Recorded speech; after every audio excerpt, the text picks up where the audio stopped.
This is your girl Jodi, Whispers ASMR,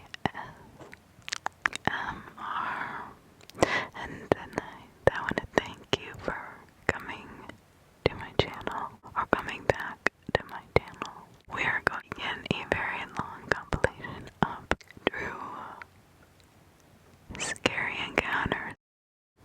I could have been one of Epstein's victims. I was watching the Jeffrey Epstein documentary on Netflix last night, and now I'm freaking spooked.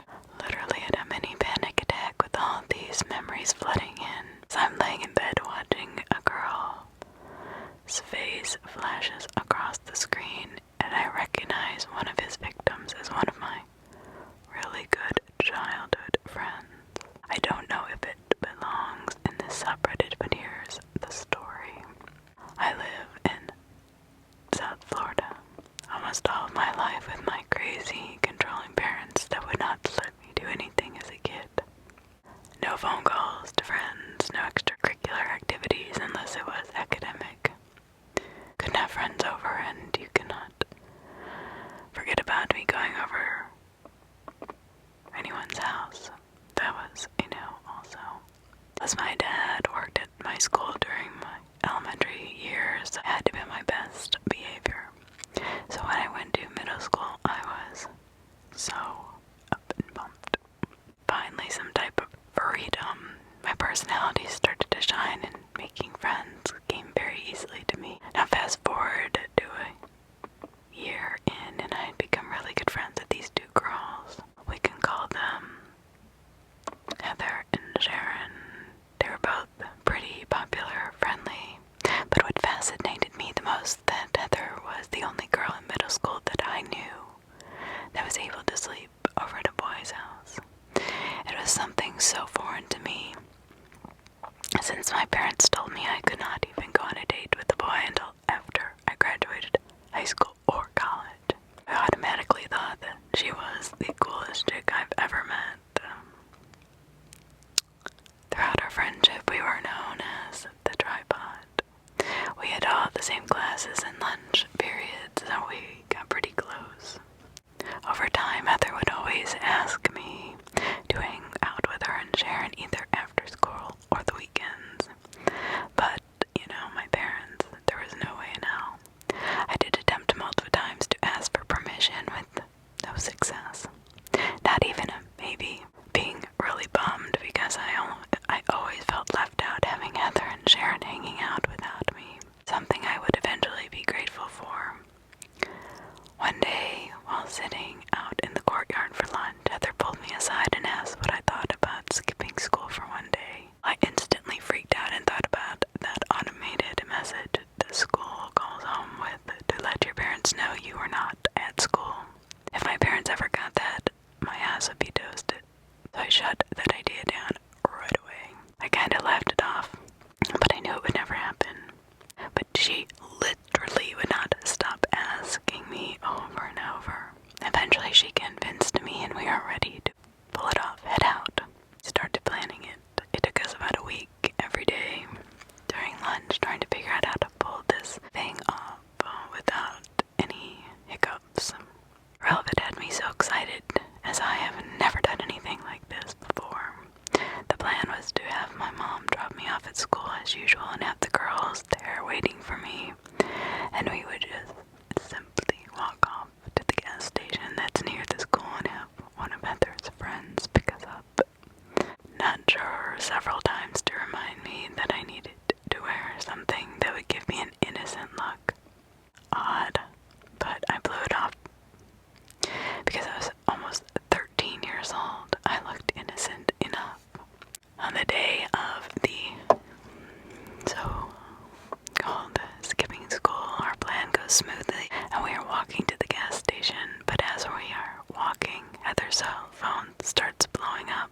Seriously, constant phone calls and texts coming through. Each one she answers, just meet us at the gas station like we usually do. At this point, I'm confused because I thought it was supposed to be the tripod hanging out for the day. To get closer to the gas station, I see a group of like 7 other girls standing there, and they're around my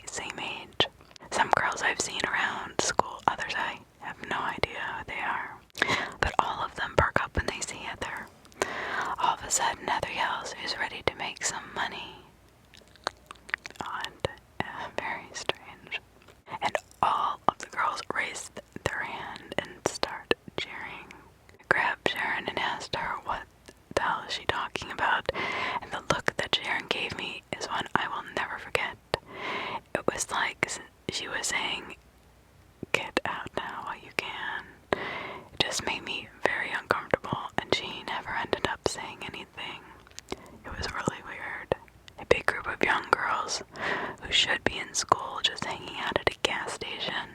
Something is not right. So we're standing there, 2 black Lincoln Town cars pull up and make a sudden stop right in front of all of us.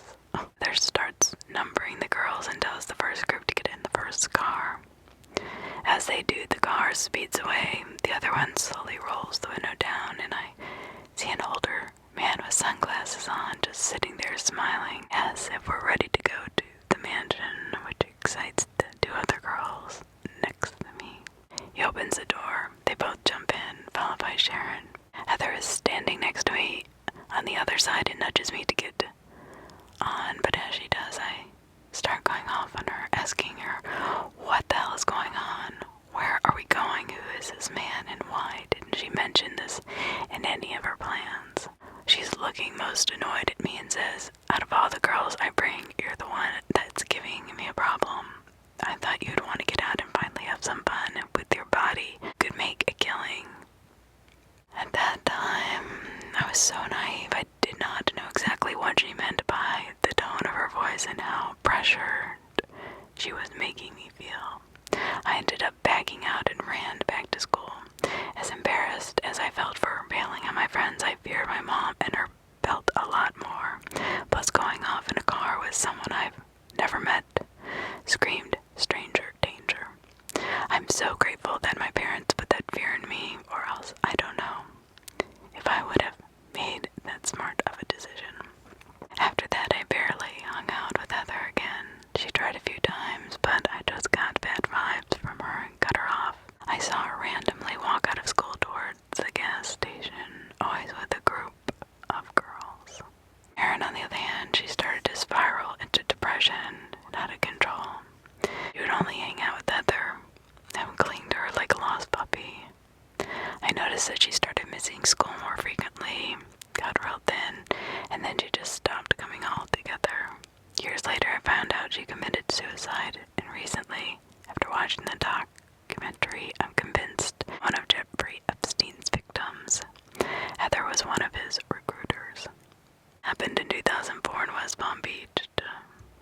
I reached out to the only childhood friend I stay in contact with, and she confirmed that it was, in fact, my friend who we went to middle school with in that documentary. Since this morning, I've contacted another friend who's in law school. If I could speak with someone about what I know, even the little information I have could help out in some way.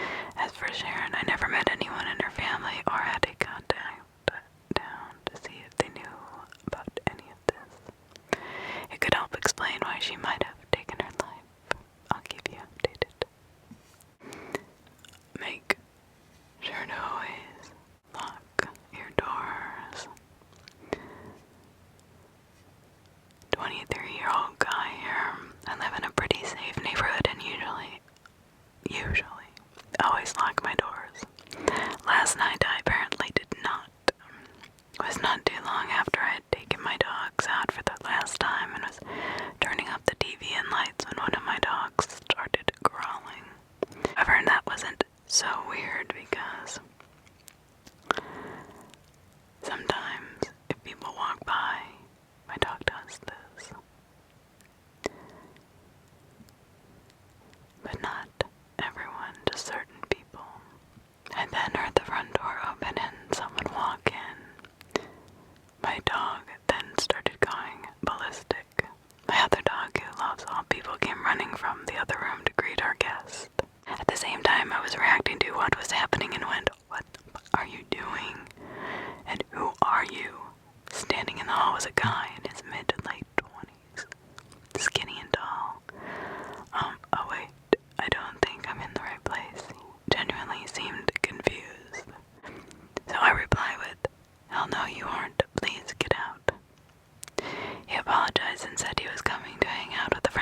how he gave me a surprise visit last night. My neighbor gave me this confused look and said, "What are you talking about?" "You know your friend that came over last night? He walked into my house first, thinking it was yours." The neighbor was quiet for a second and then said, "Look, I don't want to alarm you, but I have no idea what you're talking about. We did not have a friend over last night." Watch your kids in the store. I'm young. I mean, I'm 30, so I'm kind of young, but I see this little girl at Walmart not too long ago running around in the toy aisles. She must have ran past me 4 or 5 times, and every time she did, a man would be right behind her on her tail. For some reason, I could feel something was off. I stopped the little girl and asked her if she was lost. She said yes. I said, "This man isn't your daddy," and with almost tears in her, looked at him and slowly looked back at me and said, "No." I grabbed her by her hand and told her we were going to go up to the front to have them call for her mommy, as the man was in our aisle. I gripped her a little harder when we walked past him and went to the front of the store, walking right past the man, looking him straight in the eye, and he just kind of gave me this side smirk. That day till today makes the hair raise on my entire body. Had I not stopped that little girl and brought her to the front to find her mom, I'm genuinely scared to know what would have happened to her. Oh my god. Heck yeah. I think your daughter may have been drugged.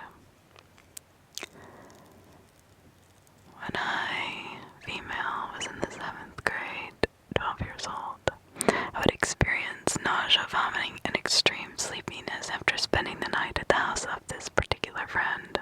We would call her Erin. This friend, also female, lived with their parents and her brother, who was 5 years older than us. After about 5 or 6 times experiencing these symptoms, my mom apparently noticed a pattern, sat me down to ask if I was drinking alcohol at Erin's.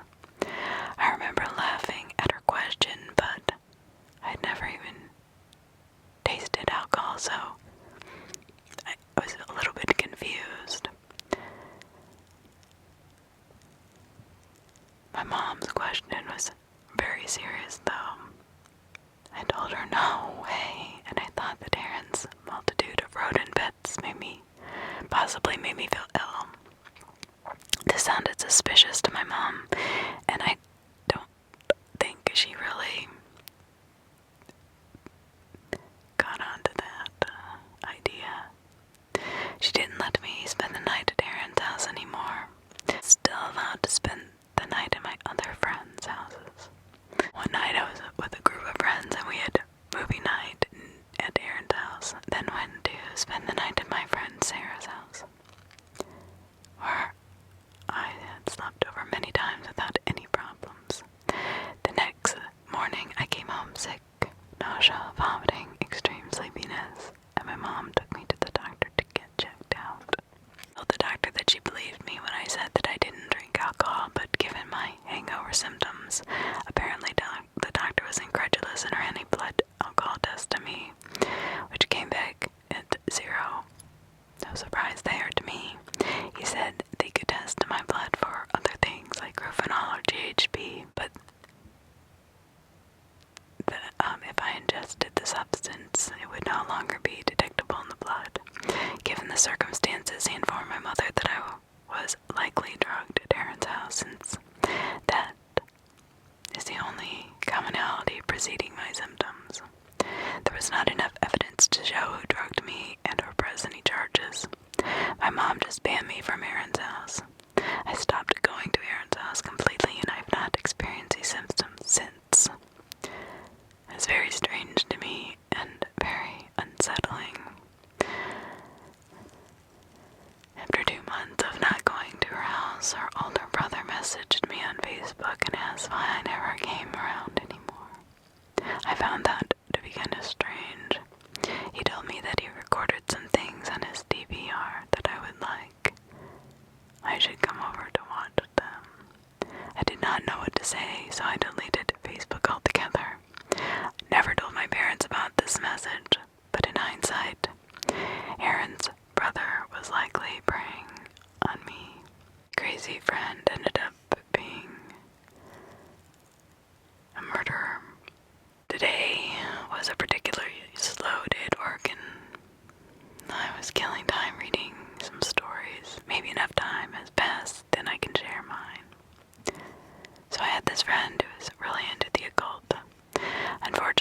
was one who got him turned onto it.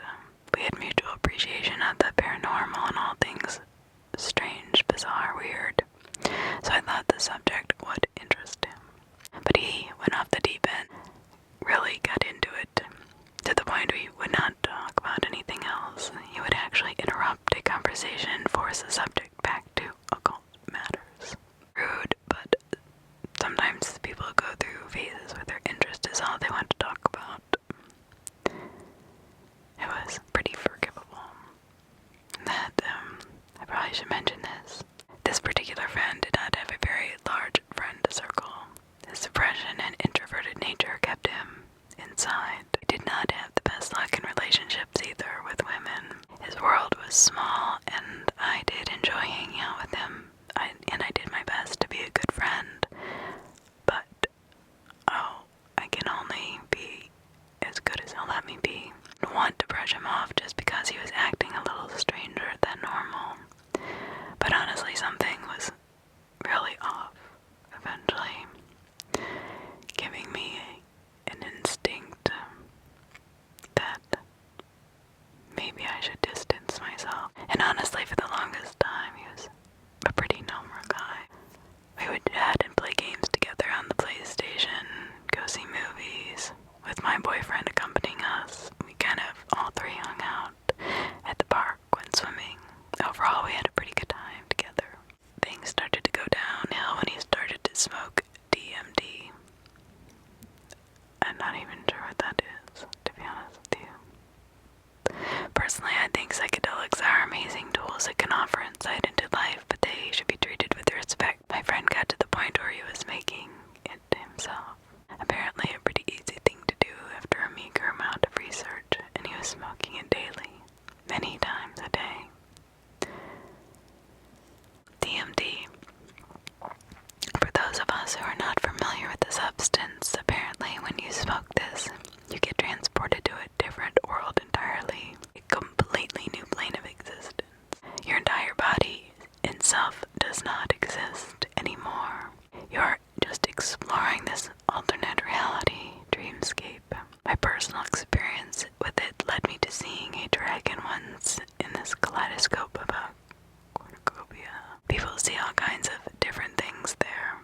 Imagine what that does to a person when they're smoking it 30 plus times a day. He started telling me things like he was the reincarnated god Osiris, the god of the underworld. He said he was seeing Egyptian hieroglyphs all over the place and waking life. Apparently he had hour-long conversations with entities in his bedroom even when he was not smoking DMD. This alarmed me when I heard what he had been seeing and doing. I told him he needed to take a break. No drugs at all for a few months so he can find solid footing in this reality. So we are still hanging out at this point, but obviously this kid, he needed some help. And like I said before, he did not have a lot of friends that could give him that support. He was also the black sheep of his family, so I knew he wasn't not getting any kind of support from them. If they even knew, I would be surprised. He was really close to his sister, and I did reach out to her on Facebook to express my concerns. I pushed her to talk to him and tried to get him some psychiatric treatment because he was slipping past the point of no return. I'm not really sure if she took my messages seriously since we didn't really know each other. But she is at least 6 years younger than us and probably did not grasp how serious the situation was becoming. I'll jump forward now to the part where things get really creepy. My boyfriend made arrangements to hang out with our friend at the park. Really, I didn't want to go. I felt like I needed a break from him and his nonsensical thinking and ranting. I could not deal with it on that particular day. So, my boyfriend said he wasn't all that bad, and we went his usual self, ranting about Egypt and made up gods that only he knew about. He is the only one who knew the truth. He also had a large hunting knife that he kept fiddling with the entire time we were on our walk. He told us that he had been using it in a ceremonial magic, and that it helped to banish negative thoughts. Now, let me tell you, when I say this made me feel uneasy, it scared the shit out of me. He would do this weird thing where he'd take the knife and make a stabbing motion near his heart or head, like he was mock stabbing himself, all while holding a conversation with me or my boyfriend. But it had nothing to do with the stabbing. He was just talking, walking, and stabbing in the air. I think we were both on edge and didn't know exactly what to say or do about this. I tried to distract him from doing it by bringing up other subjects that might interest him, but he kept on his ritual. Now, I want you to keep in your mind that we were walking on a trail, so it was not like we could just say goodbye and get out there. We had to walk back to our car and drop him off at his car. My boyfriend had the bright idea that we should get some lunch after our walk, even though I was doing my best to give him a look that said, "No, you crazy fuckwit, do you think I want to spend any more time with this nutcase?" But it must not have been very effective, or my boyfriend was ignoring me. Not sure. Either way, we ended up getting into the car to get lunch. In the car I was driving, my boyfriend was in the passenger seat, and our weirdo friend was in the back. As we're heading through a busy part of town where all shopping and restaurants are, I hear the distinct sound of a belt buckle coming undone. I hear the worst sound imaginable. I peek back out of the corner of my eye, and my suspicions were confirmed. This crazy was full on pleasuring himself in our back seat. I mean, pants all the way down, bare ass on the seat. Like, it was making me sick in my stomach, and all the nervous energy I had throughout the day popped up into my head. I was trying not to shake and trying to ignore it, driving through heavy traffic. I had a freeze response, I guess. The entire time I kept just my mind focused on that huge knife he had in his pocket, and obviously he was completely off his rocker now. He had no idea, I don't think he or even was. I was scared to death to say anything or confront him because I didn't know exactly how he was going to react, if he knew who I was. But here's the crazy part. My boyfriend didn't even seem to notice, and the whole time he kept rambling on about God knows what. I could not listen because my thoughts were 100% focused on driving and trying to act like I did not know what was going on in my back seat. We get to the restaurant and my boyfriend runs inside to grab food. I am now left alone in the car with our friend, and I try to act like I'm browsing on my phone. I'm really watching and listening as hard as I can. We don't say a word. As my boyfriend gets back, I complain that I'm tired, it's been a long day, let's drop him off, etc. I drive us back to our friend's car, and he doesn't get out of our vehicle, he just sits there. Now, I have to get a little bit rude, and I asked him to please get out and go home. He gets out of our car and he walks over to his passenger side. I start getting scared and suspected the worst. He pulled a gun out of some kind of bag he had on the seat, and he just walks over to our car with it.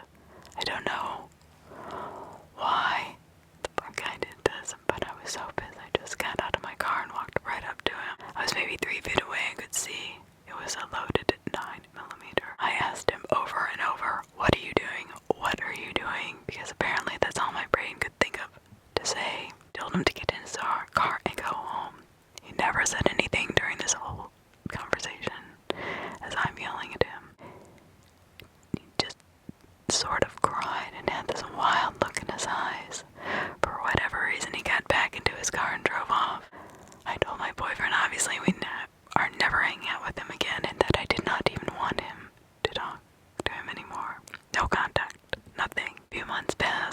occasionally messages me through the PlayStation or texts my phone. He says a lot of random stuff and I ignore it. It turns out he moved down to Tennessee near Nashville.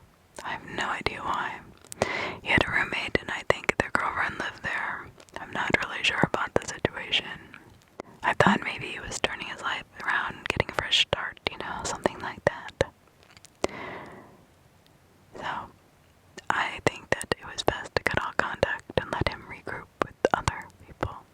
I'm not interested in any kind of friendship with this person, and I know he needed help beyond what I could offer. And I reached out to his sister and let her know that he had a gun.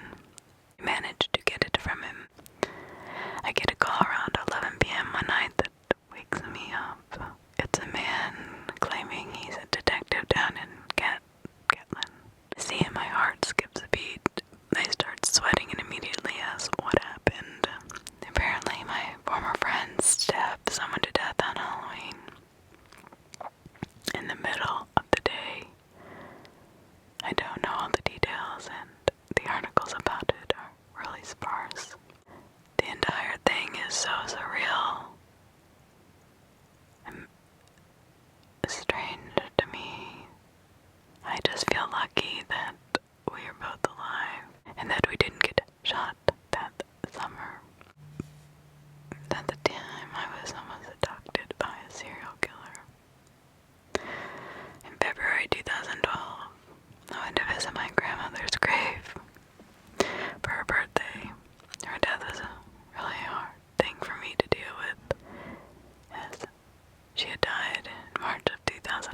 figured to be her dad. I saw him step back from the bed and drop the blanket. I blinked in his direction like, I don't know, twice, and he instantly fell asleep again. I was dead tired and too sleepy to be properly alarmed. But I felt the same thing after I fell asleep again, and this time I did not move around too much as I looked and verified that yes, this was my friend's father, and that he was lifting the blanket of the side I was sleeping on. The eyes were exposed because the shirt had ridden up when I slept, and I sat up staring at him right in the eyes, scaring him away from the blanket again. I finally caught on to what he was going to do. To say I was scared was an understatement. There were so many things going on through my mind of potential horrible ways that could have ended. I made sure the blanket was around my legs and still acted sleepy because I did not want him to know how aware I was. He moved away from the foot of the bed and stood by the TV, telling me some BS story that he was just there to turn it down, or I just went with it. Whatever, he stood there for like 3 minutes just looking back to see if I would lay down again. If I was even thinking about it, the fact he was waiting on, it would have stopped me. Thankfully, he left the room and I grabbed my phone and tried my hardest to call my parents. They did not answer because it was 3 in the morning. So I'm trying to reach them. Anyway, I noticed that he never really left the hallway/bathroom space in front of Kelsey's door. He was still waiting for me to fall back asleep so he could finish what he started. He poked his head into the room every few minutes. At that point, I felt really sick. The most terrifying I'd ever felt in my life because I suddenly realized that we were the only two awake in the house. I went on chat just to contact people and not feel so isolated. I could have woke Kelsey, but I didn't. I was too scared and I didn't want to lose my friend. My first friend that I had in school. I didn't bother to wake her up.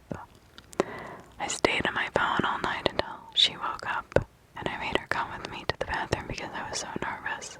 If you're curious, I did eventually tell her what happened. She begged me to tell her mom, and I did, even though I didn't want to. She then came home with me and refused to leave until I told my mom. Together, we managed to get him out of the house, and Kelsey is still one of my closest friends to this day, and I'm immensely grateful of the fact that I'm a light sleeper.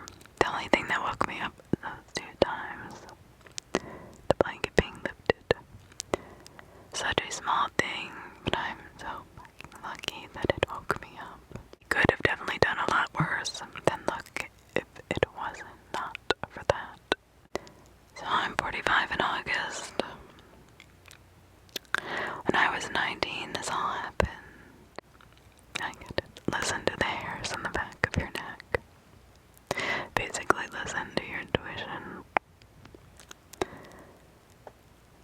My girlfriend and I were just months away from being parents for the first time. We were both working jobs. I worked in a retail as a key holder. She worked as an assistant manager at a place in the local strip mall. One day after my shift, I took the deposit bag, wrapped it up in my work clothes, put all of that in a bag, and I went to walk the 5 or so minutes to my girlfriend's work. However, before I got to the door of the mall, a man came up and asked me if I could help start his car. He needs to get to work, but he can't do it himself. Now, growing up, my family had cars like that, so I was kind of familiar with this damn air take or whatever, and I said I would help. We walked around the corner of the mall to where a car was sitting. That's the car I'm gonna help start, I think to myself. So this man says to me, we just need to get in and I'll drive you to my car. I need help starting. That didn't make any sense to me. The hairs on the back of my neck started to rise.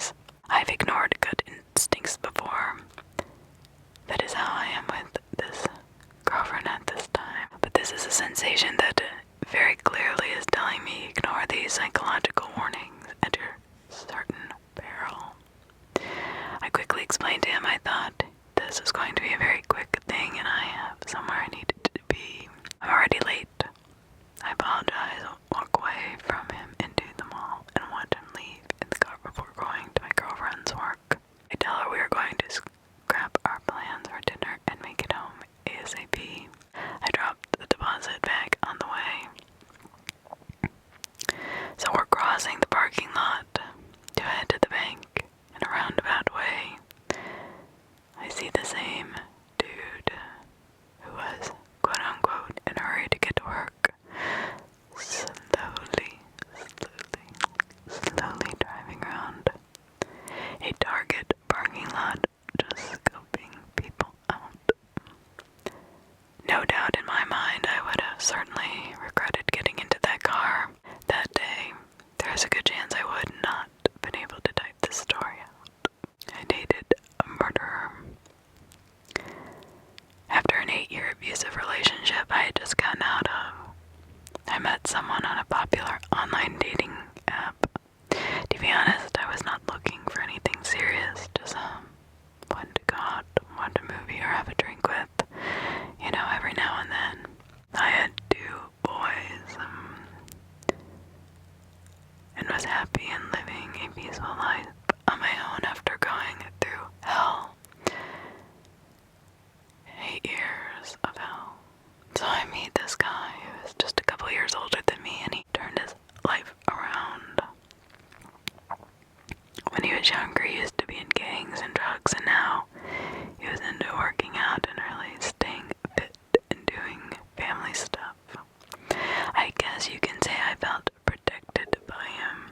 He was a hard worker, self-sufficient, and he had a son, and he loved going to the gym every day.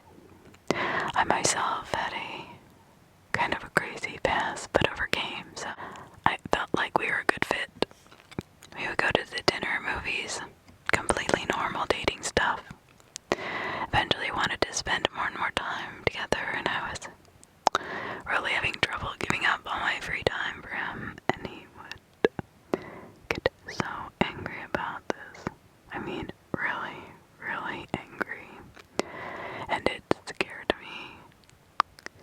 After being with a controlling, possessive asshole for so long, this is obviously a huge red flag. And only after 3 months, I told him I did not want to see him anymore.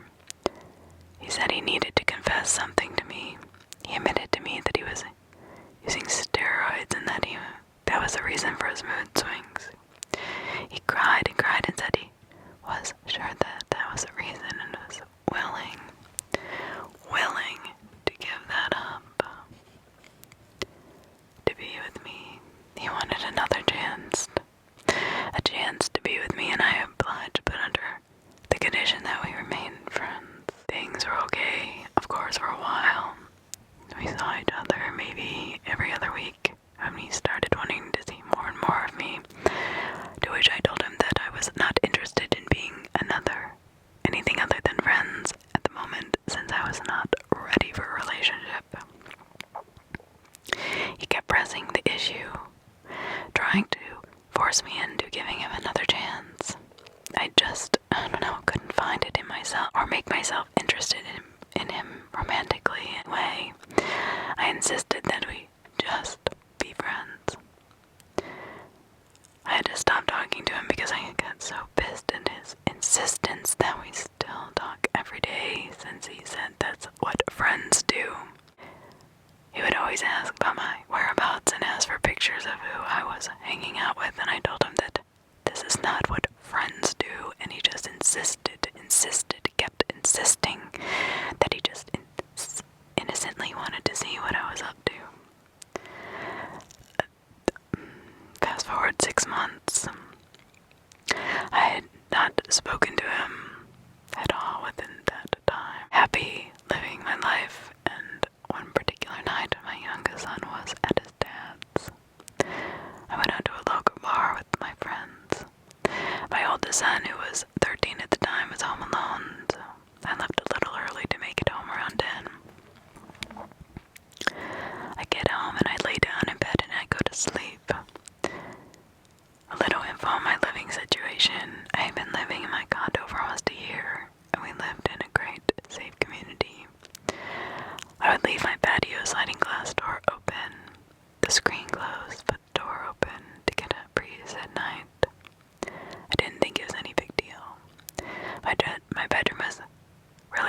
my son would come sit on my bed so slowly.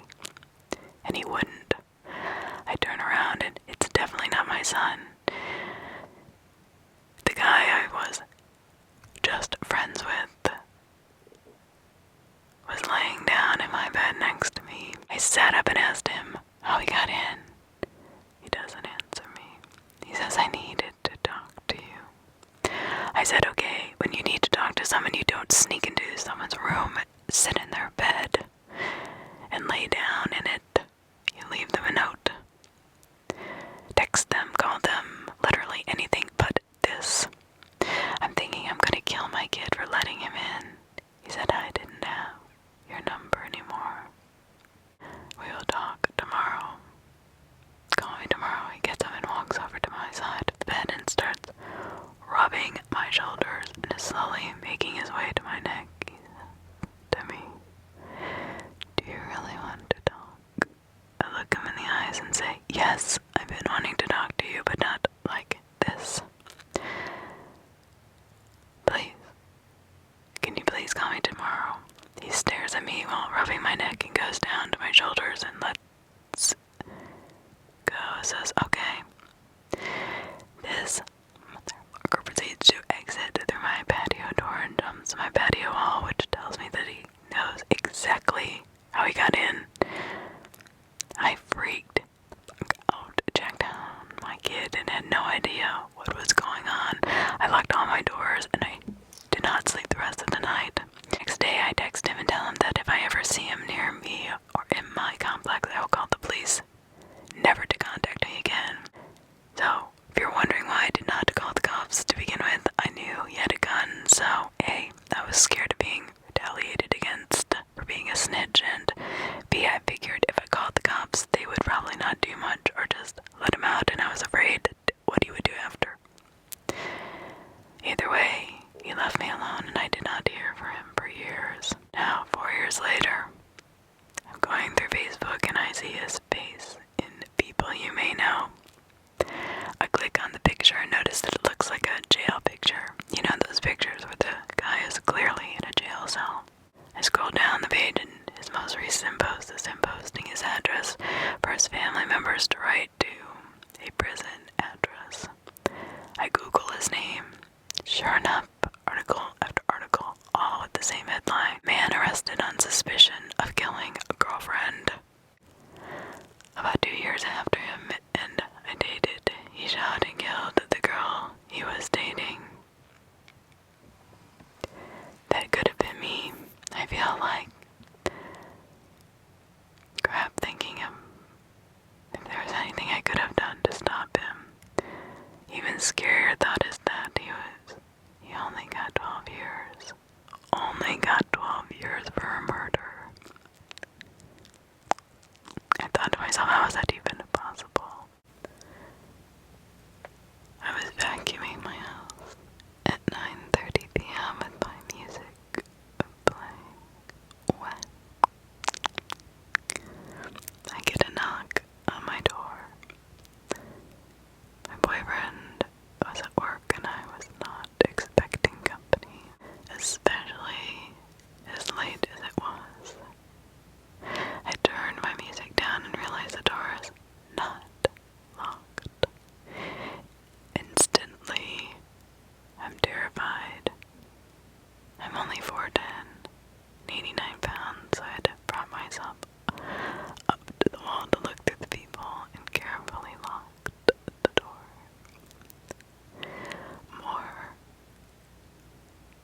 Excuse me, who are you and what are you doing?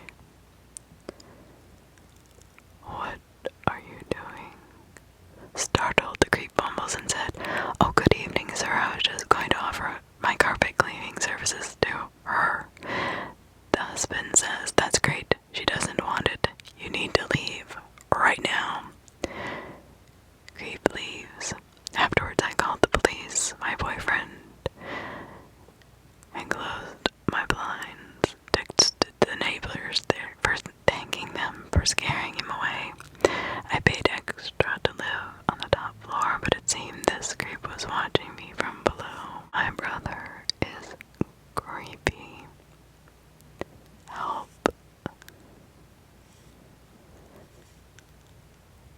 So, I'm just gonna start off with saying my brother is really creepy. There's about a 3-year gap in our age. When we were young, he used to scare the crap out of me. My parents used to just think it was kids being kids, but as we got older, it would get worse. He would walk out of the kitchen with a knife and just stare at me with it in his hands. Again, my parents never believed it when I would say something. We continued to grow older, and he became more violent as it would not be just play fighting. There would be actual punches and kicks. And I was a lot smaller. I would come out with bruises. Eventually he grew more touchier, like he would brush up against me just to touch my lower back. First I thought it was just an accident, but he kept getting lower. Eventually I got on that it was not an accident. I always told him to stop, but he never did. I eventually started yelling at him to stop. So I did for a while. But still here and there he would do it. Recently, as in 2 months ago when I turned 18, I found a hidden camera in my bathroom. I instantly knew it was his. I took it, and I took out the SD card, put the SD card in my lockbox, and hid the camera in my room. 2 days later, the camera was gone from my room, but I still have the SD card. About a month later, there was this new clock in the bathroom. I thought my mom had bought it, but I checked it for cameras and did not see any on the clock. But out of precaution I always had, covered it up or unplugged. Last week I found the old camera replaced with the new one. I asked my mom today if she was the one who bought the clock or the bathroom, and she said that she thought I bought it. Right away I went and checked it for a camera, and I found one. That isn't the only thing weird. At night he paces up and down our halls, most nights only for about a minute. Sometimes he likes to knock on my door or just stares at me when I'm not in my room.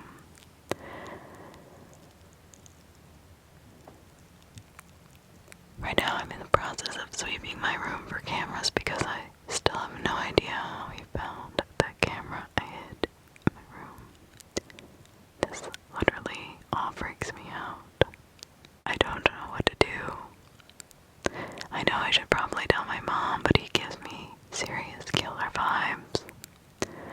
I'm also saving to get my own apartment. Hopefully I can do that and just avoid him. Paramedic. Story time, I love you.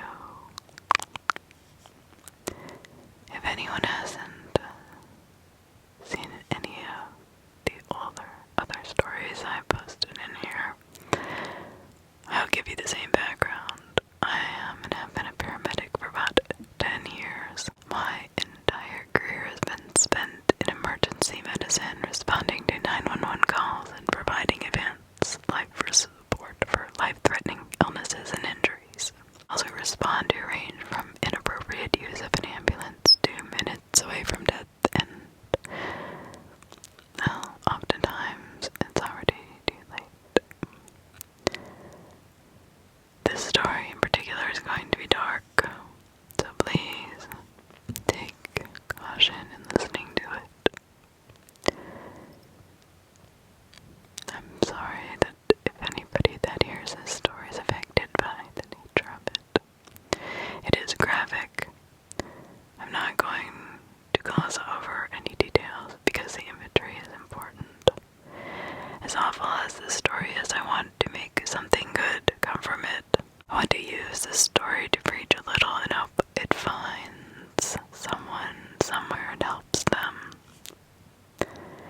service area was the entire county, which is very rural. Even you were in school, you go on ride-alongs. You practice your skills with your preceptors on patients. Very similar to residency or internships.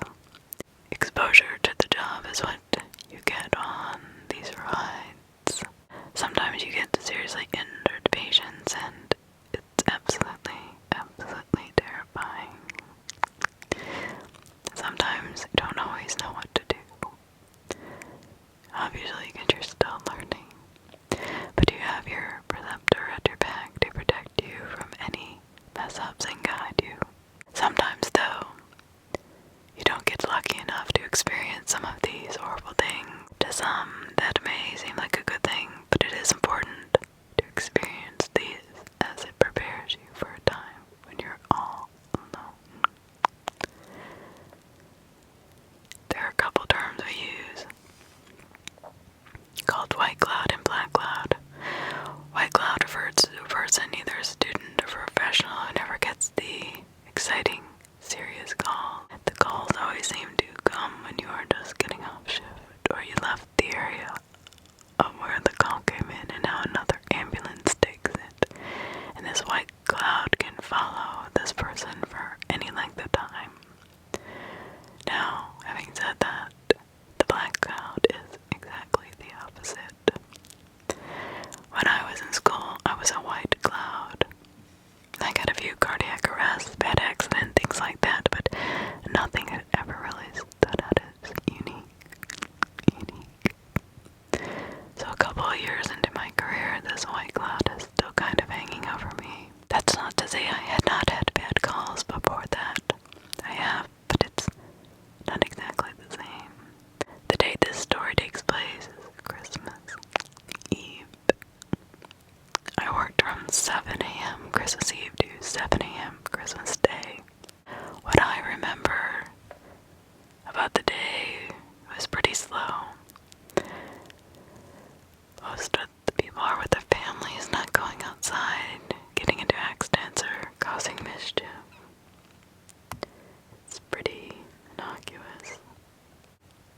I was working with the charge medic at the time and a brand new EMT who's going through his FDO field orientation process with us. A few of my coworkers had made a Christmas dinner that day, so we had a lot of food to enjoy while we were at work and away from our family. At our station, we had two ambulances with 2 crews. Myself, my partner, and our FTO, and the other crew. The night comes. If a call comes into our station, the 2 crews just rotate calls so that we get to sleep a little bit more. It was now around 11 p.m. and I was sitting in the recliner just watching TV. A call comes into our station that requires us to respond out into the middle of the country. One of the guys in the other crew, who was a friend of mine, was asleep in the recliner next to me. I took the call for him. The call was initially for a woman who had fallen and hit her head, but was conscious and breathing. Due to the nature of the injury, we responded emergent. It was probably about a 15-minute drive to get to the person's house.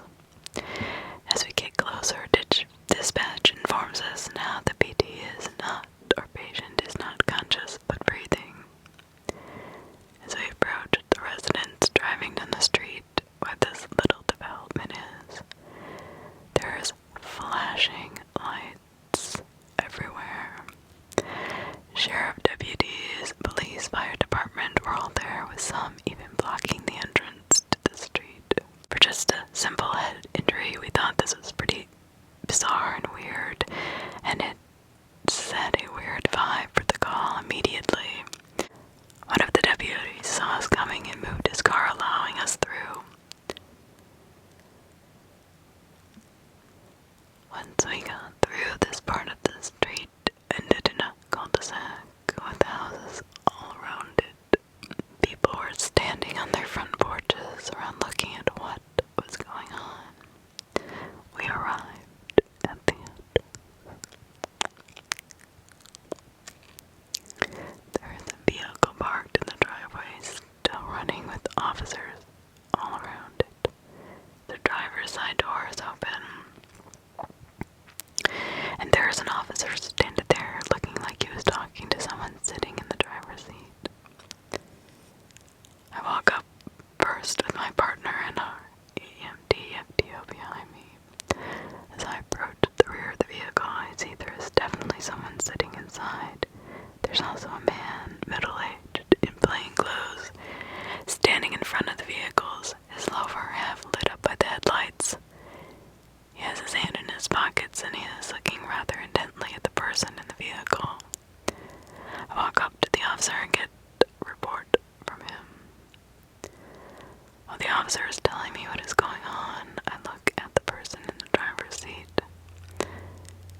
She is a middle-aged woman, maybe mid-40s, 50s, sitting back with her head against the headrest, her arms hanging down by her side. I can visibly see her breathing, hear her moaning but not talking. Her eyes are also closed. There's a bit of blood running down from her head, past her cheeks and down to her chin. Also, there's a stream of blood coming from her nose. The officer tells me that she was inside with the family when she came outside to get something from the car. The officer says that the woman's husband, and gestures to the man standing in front of the car, came out to check on her because he was worried she had been out there for such a long time. When the husband saw his wife bleeding, he figured she must have fallen and hit her head or something. That's when he called 911. The officer tells me the woman has not been responding to him at all. So I bend down, I attempt to speak to the woman. She does not answer me but continues to moan. I perform a sternum rub to cause painful stimuli and hope to get some sort of reaction, but there is no reaction. I ask the husband if she has been drinking tonight or if she abuses any drugs that he knows of. He says that she has had a few glasses of wine, but not any drug use that he knows of. At this point, I'm thinking she's had a head injury and potentially a brain bleed because she's not responding appropriately. I stand where the officer was standing in the driver's side door as I'm performing my assessment. I cannot see where the blood is coming from. I figure she has a laceration or something in her hair that is not visible. It is at this time that the officer comes up to me. He says, "Now we also found this in the driver's side door compartment." He produces a revolver. I look at the officer and look at the revolver. He looks at me and holds it out. I grab the revolver and flip out the cylinder and stare at the same time, thinking to myself, oh fuck. In the cylinder is one brass casing with the primer indented, meaning a round has been fired. With this new information, and based on the bleeding, I assume the patient had to put the gun to her temple or something. The fact that she is still breathing and making noises leads me to assume that she missed or the bullet miraculously bounced off if she held it in a weird angle. Due to the potential for significant head trauma, I decide that we need to place a cervical collar on the woman in case of spinal injury as well. I asked one of the firefighters to grab a collar out of our ambulance. I open the back door of the vehicle and get in behind the woman so I can take hold of her head to make it stable. The fireman places the collar on. It is only when I do this that I see what really is going on. As I slide behind the patient, I can see the back of her head. Something I will never be able to unsee. Looking at the back of her head, I see a grapefruit-sized hole. With my flashlight, I look at the hole, and it is almost empty except for a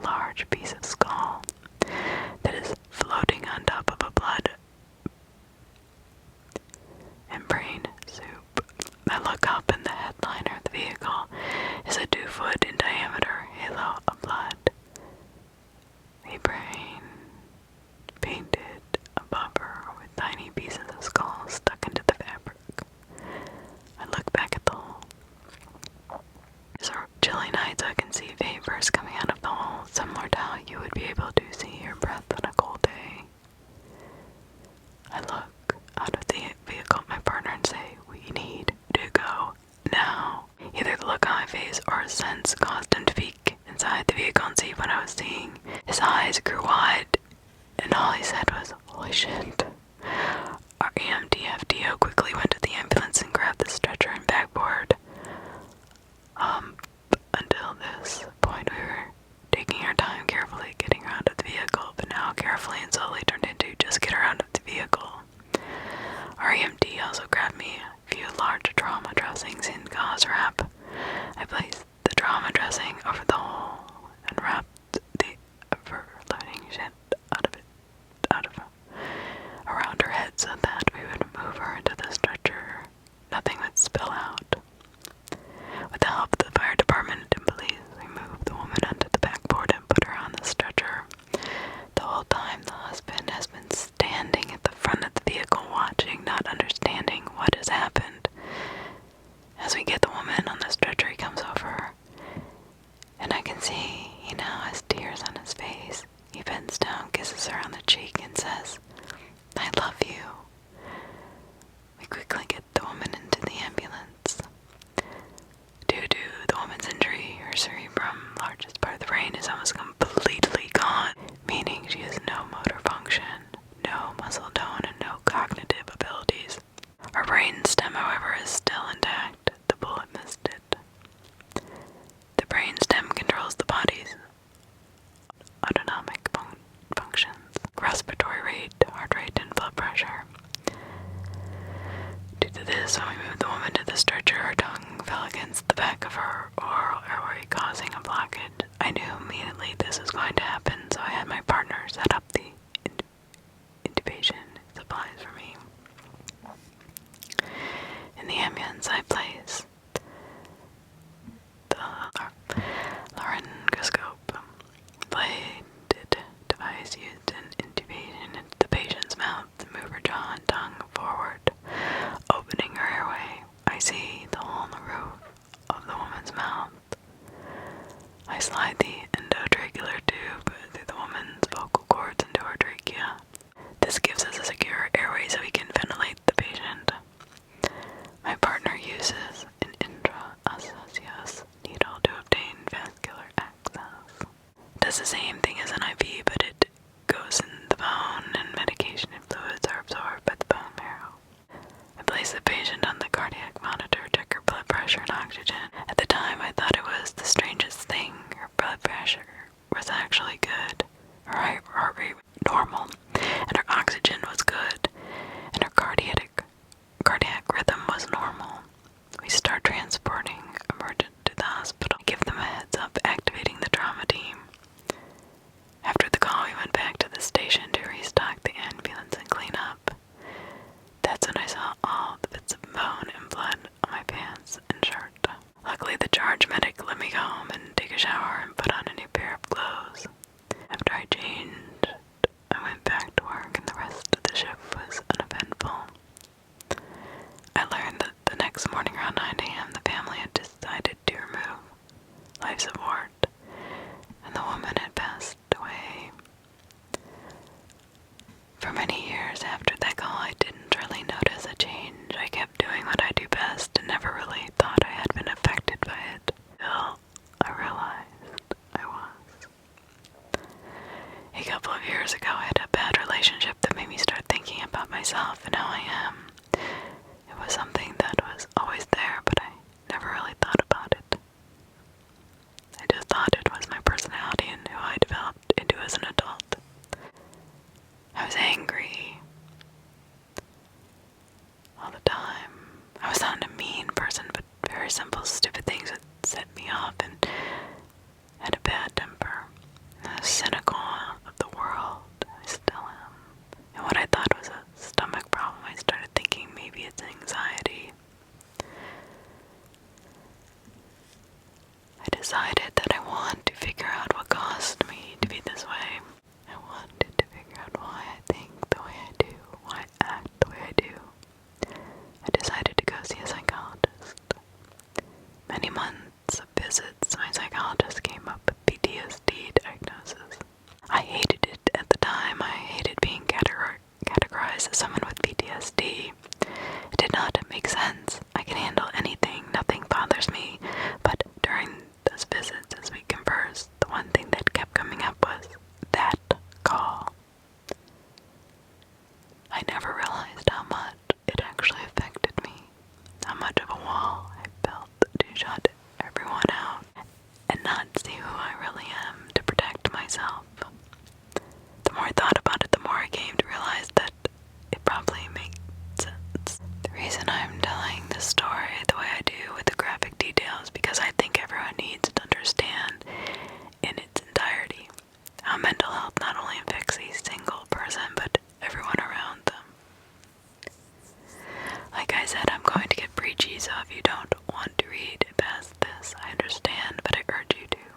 This is something we talk about at work quite a lot, and there are several coworkers on the ambulance, even now, that I talk with about this stuff.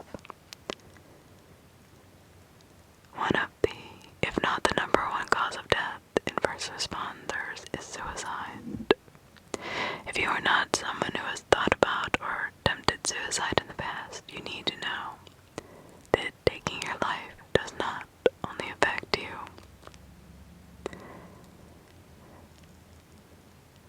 You may think it will be better this way, but I assure you, it will not. People often say how selfish suicide is, and it is very true. Because once you are gone, you have no idea the amount of lives that have been impacted by you, even if you do not think this is true or that no one will care. Maybe you need to go back and reread my story, because I guarantee people care. I care. So find someone, anyone to talk to. Be honest. Let them know how you are feeling. I know it's hard. It was for me, but it does get better. You just have to try. The hidden camera in the hotel I was showering in. My brand new water heater broke down from all the calcium and other minerals that were in my water. And we rented a hotel room so we could all get a shower. My husband and teenage daughters had gone first.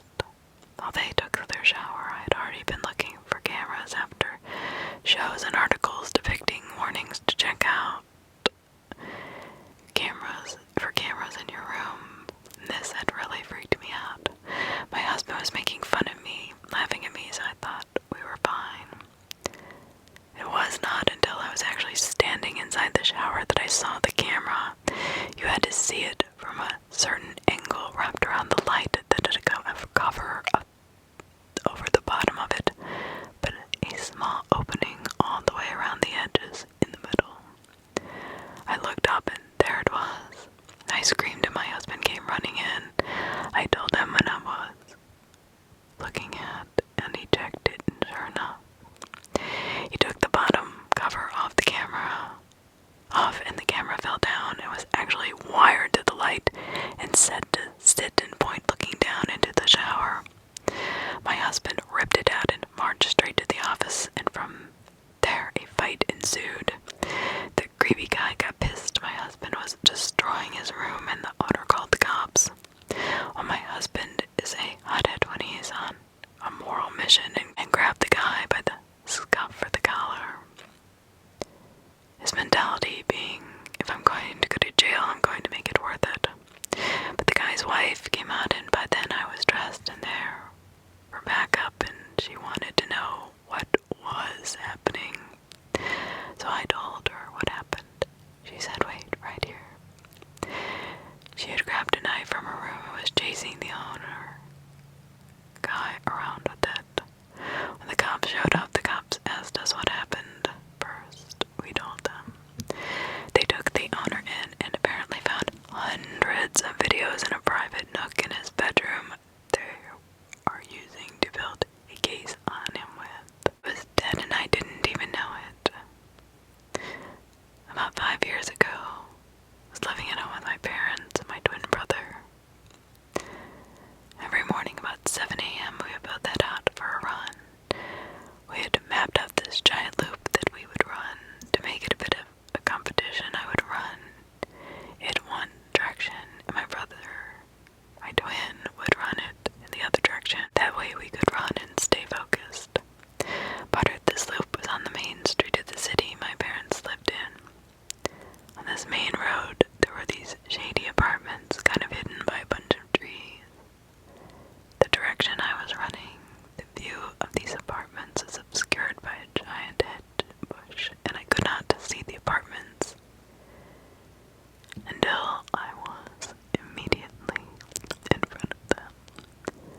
Out of my peripheral, I see a woman standing among the trees, just staring at me. Immediately I get the chills and do not turn to face her because I didn't want to be rude. I run on and forget about this a few minutes later. I pass my twin about 10 minutes later,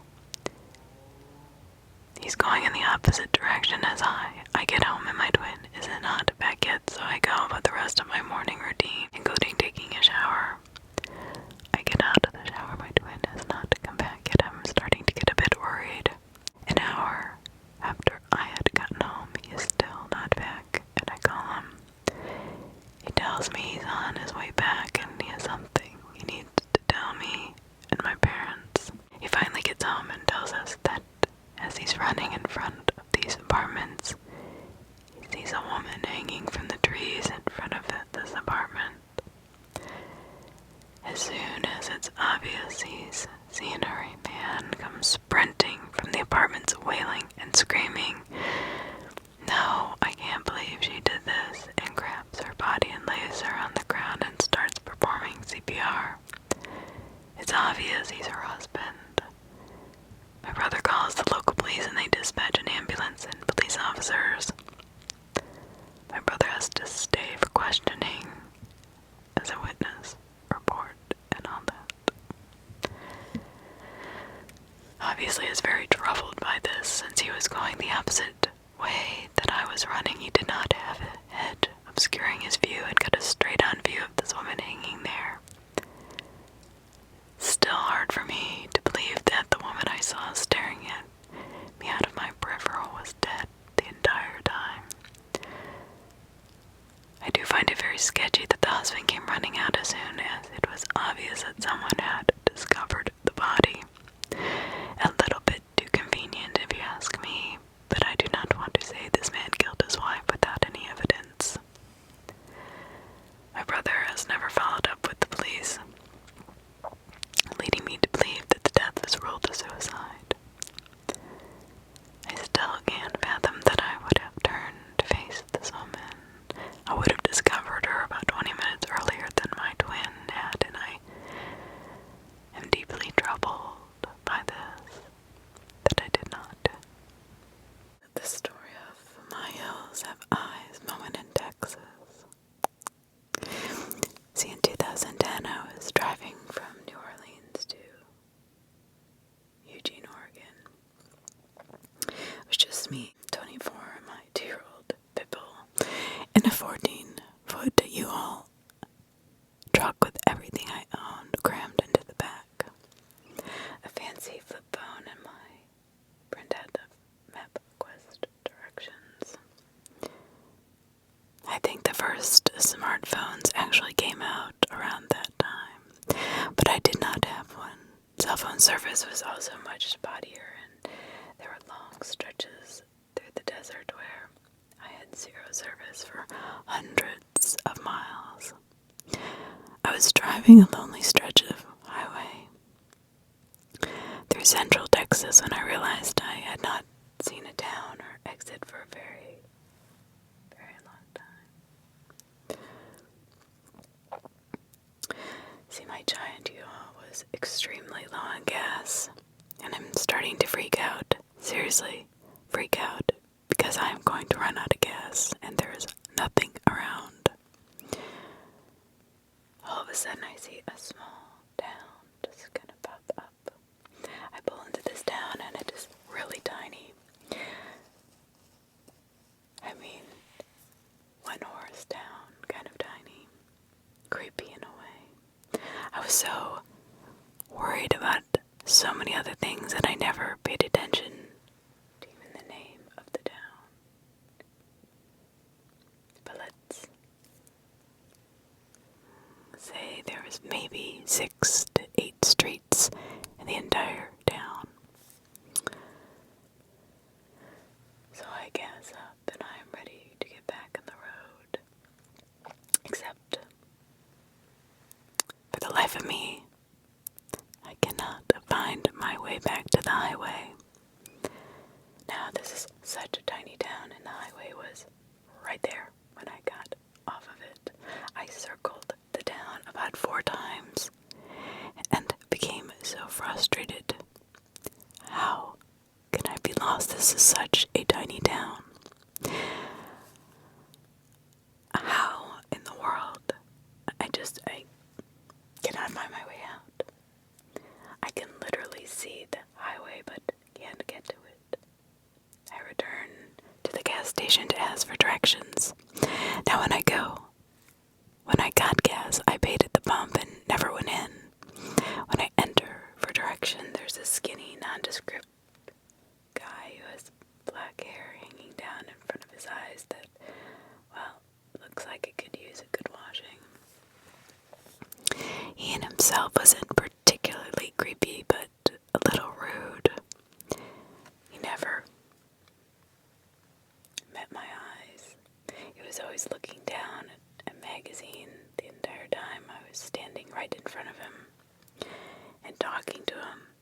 gives me directions that sound very odd, not right at all. He's telling me to take a road that will get me to the highway in about 17 miles. 17 miles. I was dumbfounded for a moment. And then I say to him, I didn't drive that far to get from the highway into town, so why do I have to go so far back to get to the highway? I can literally see it from the town. Casually, in almost an annoying way, he just looks at me and says you can follow directions or not. He didn't care either way.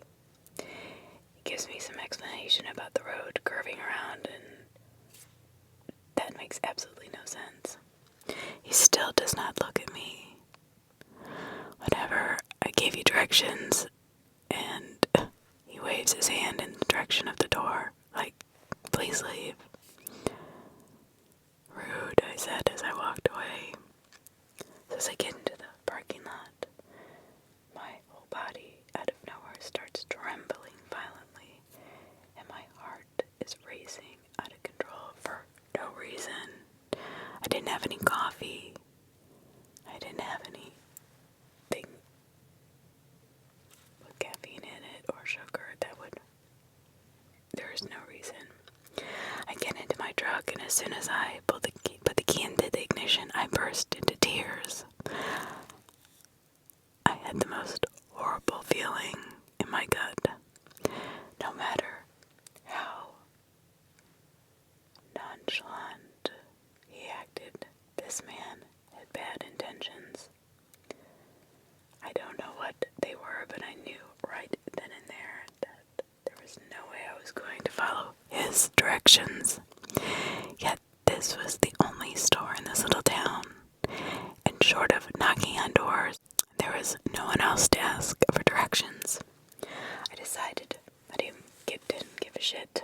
If this town seemed like something dropped out of the Twilight Zone, I was going to drive around until I found my way out, even if it took all damn night. Then a big red beater of a pickup truck, as much rust as metal, pulls up and disgorged the quintessential Texas man. Huge husky and in flannel and work boots. Without even thinking about it, I jump out of the truck and approach him quickly, yet warily. Looking into his eyes, I saw a kind human being, or I guess I was hoping I did. I asked him if he could please give me the directions to the highway. I told him I knew it was silly, but I just couldn't seem to find my way back. He looked concerned as I was visibly upset, so he made me laugh and tried to cheer me up a little bit. Gave me directions for a hairpin curve turnoff right at the end of a small concrete tunnel. I had passed that several times. He said it often confuses travelers because it is so hard to see. He said they really need to put up signs. With a sinking feeling in my stomach, I asked him how far in miles was it back to the highway. He laughed and gave me a look. Miles, miss. I'd say it's a quarter-mile at the most. You can see the highway right from here. At this point, I couldn't help it. I had to know. What happens if I drive? And I gave him directions, and the man in the store had given me. The Texas man looked at me very intently and asked me how I knew about that route. It was pretty far out, and usually only locals know about it, so I told him. He was really quiet for a few minutes and then asked what the attendant looked like, and if I had a map of the state. Nope, just my MapQuest, which wasn't really helpful in this situation. So he goes to a truck and he grabs a raggedy local map from his glove box. He spreads it out for me. He traces the route I described. The way the man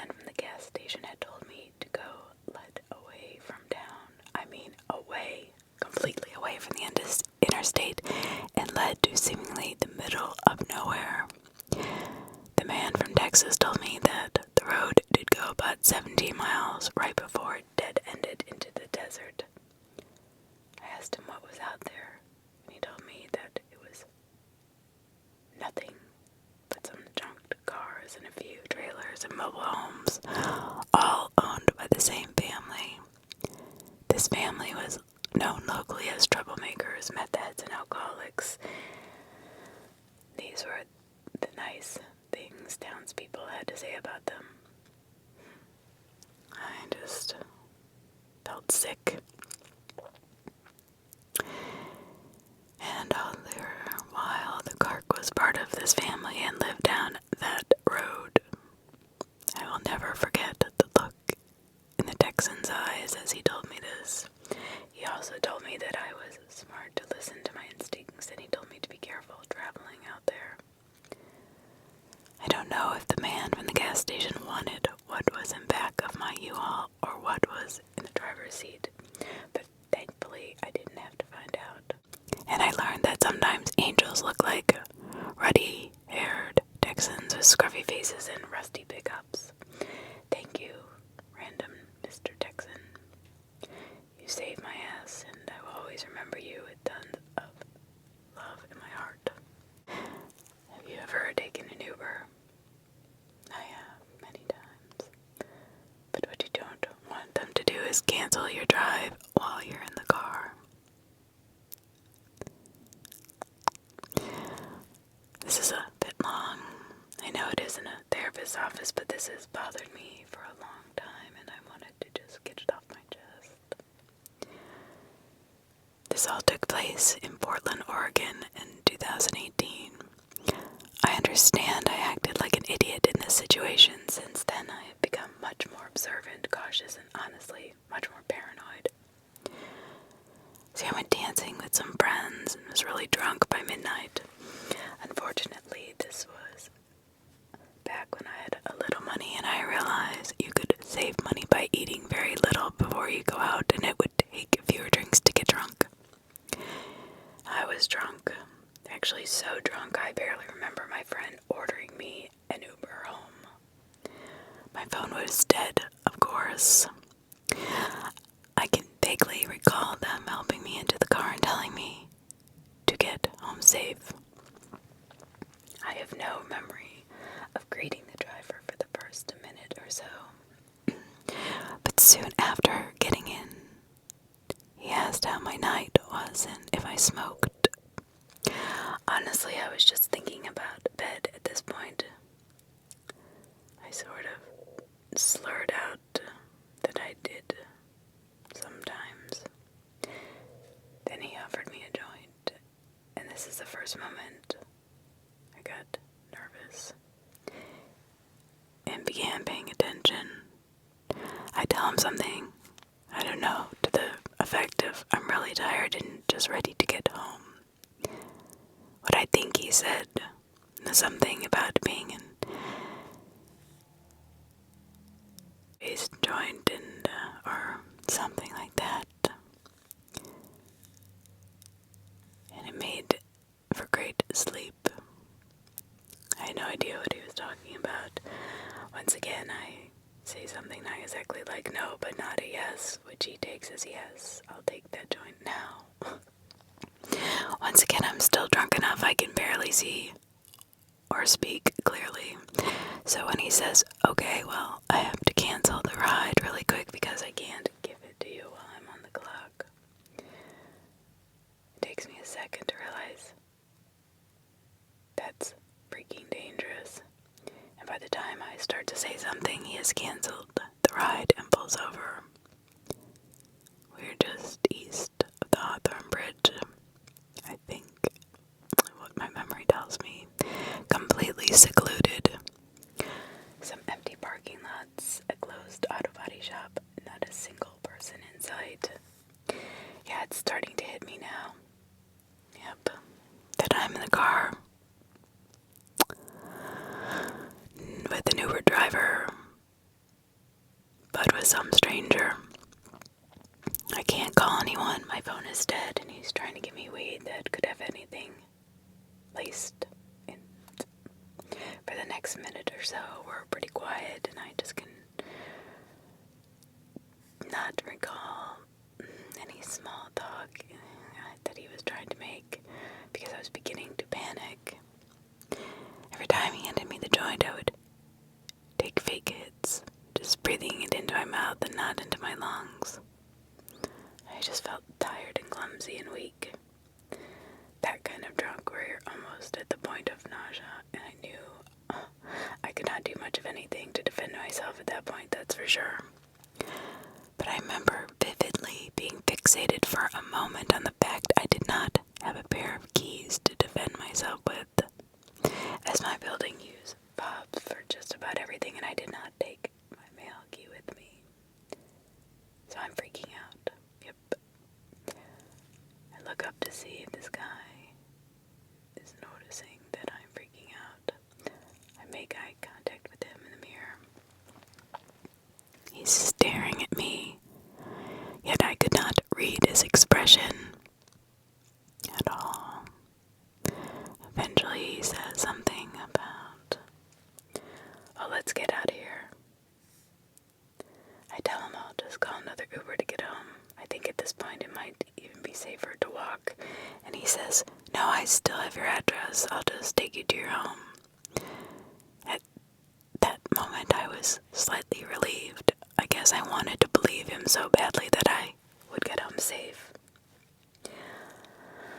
I took deep breaths to calm myself down, thinking he had not actually done anything threatening. Maybe he was just your typical stoner guy and I'm overreacting. Now, at this time, I lived on BSU campus in downtown Portland in the southwest area of the city. He is driving me north on the east side of the river. There are several bridges to our left, and as he keeps moving north, he has several opportunities to take an exit top over to the river to get me back downtown.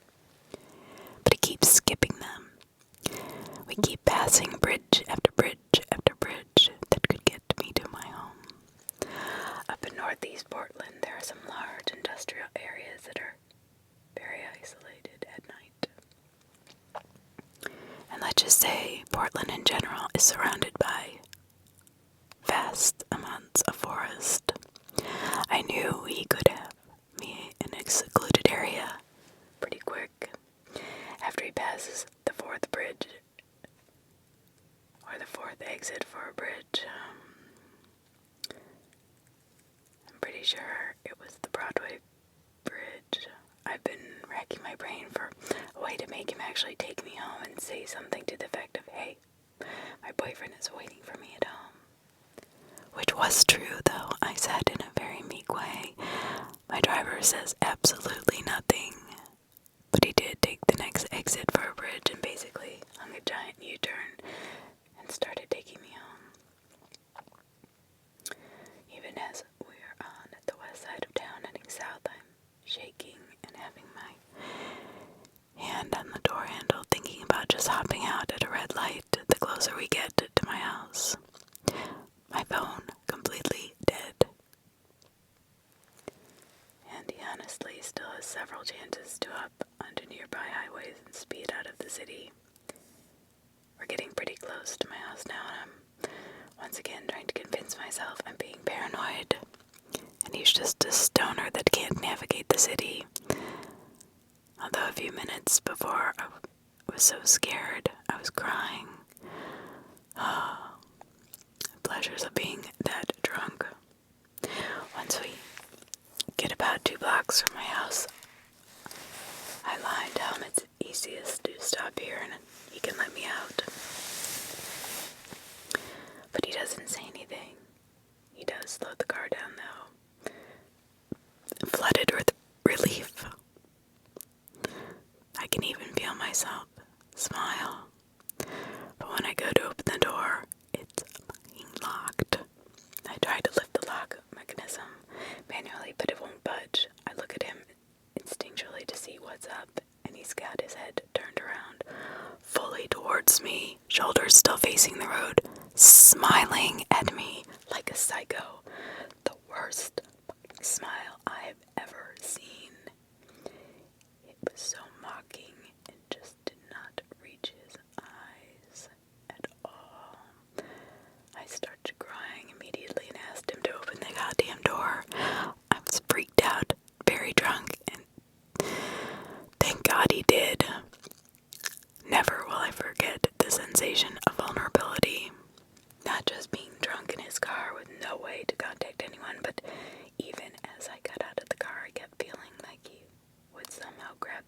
shirt and pull me back in.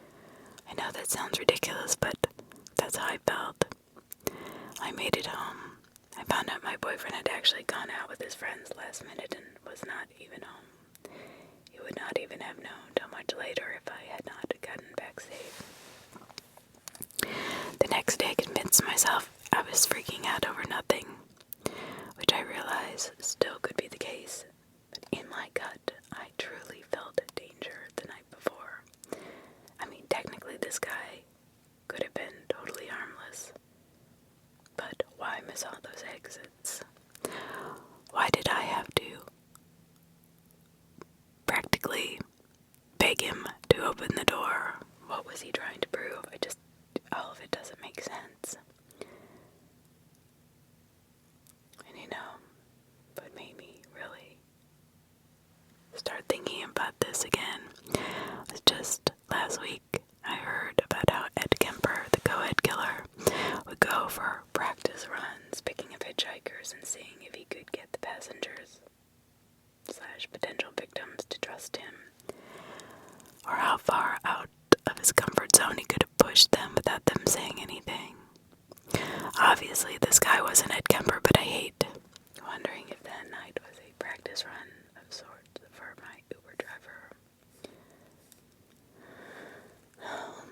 I appreciate anybody who read this whole thing through, and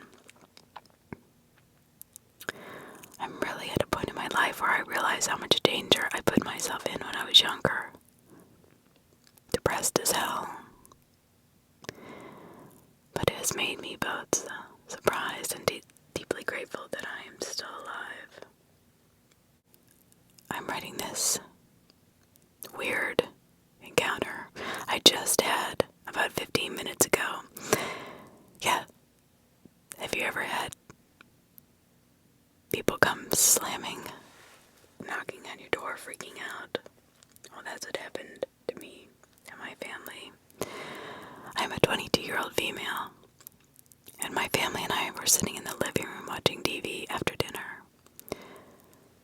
All of a sudden, there's an unexpected, bang at the front door. I move to open it, and there are 3 young teenage kids, maybe sophomores in high school, that I have no idea who they are. They tell me that a few guys are following them, and they needed to look like they knew someone. So I told them immediately to come inside to evade the people following them. I don't know if that was the right decision, but it was what I felt I would want somebody to do for me. The teens told me it was 3 younger boys, probably about 8th grade, that had been following them as they walked about a mile from a gas station nearby to my neighborhood. So I go outside to see if I can see these boys, and sure enough, they are just down the street. When I step outside, they yell, "Lacey, is that you?" I didn't answer. I went inside and asked if any of the girls seeked refuge were named Lacey. None were. My dad then went outside to tell the boys to move along, and they got super mouthy and rude with him. Eventually, they went up the street and out of sight. However, they returned a few minutes later. I opened the door and yelled for them to leave. They all looked at me and started arguing, saying profanity, yelling at me. My dad goes back outside, and a neighbor heard the yelling and came to see what was happening as well. With the threat of 2 grown men, the boys finally left. Not without some lip, though. I then drove the teens back to one of their houses so they could evade the boys and get home safely. Something was really weird about the interactions with the young boys. I don't know what they were looking to do. If they're just looking for trouble. I don't know, something didn't sit right with me. But I'm glad the 3 teens left my house safely. Felt my house was a safe place to go, and I made sure that they at least got home okay. It scares me to this day to think of what those boys would have done to those girls if they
young, I was terrified. I never asked for her ID or anything like that. I did not know I could question authority. She has to look through my bag, and I let her, insisting I had not stolen anything. She asked me how old I was, who I was with. Then she asked me something that still sends chills through my body. Are your parents expecting you to go home with them tonight? I swallowed really hard, looked at her, pulled my bag close to my chest, and I said, of course they are. Why wouldn't they be? She insisted I had to follow her to go and figure out this shoplifting thing. For some reason I went. Being young, I guess. She was leading me towards the exit. But by the grace of God, before we got there, we bumped into my dad.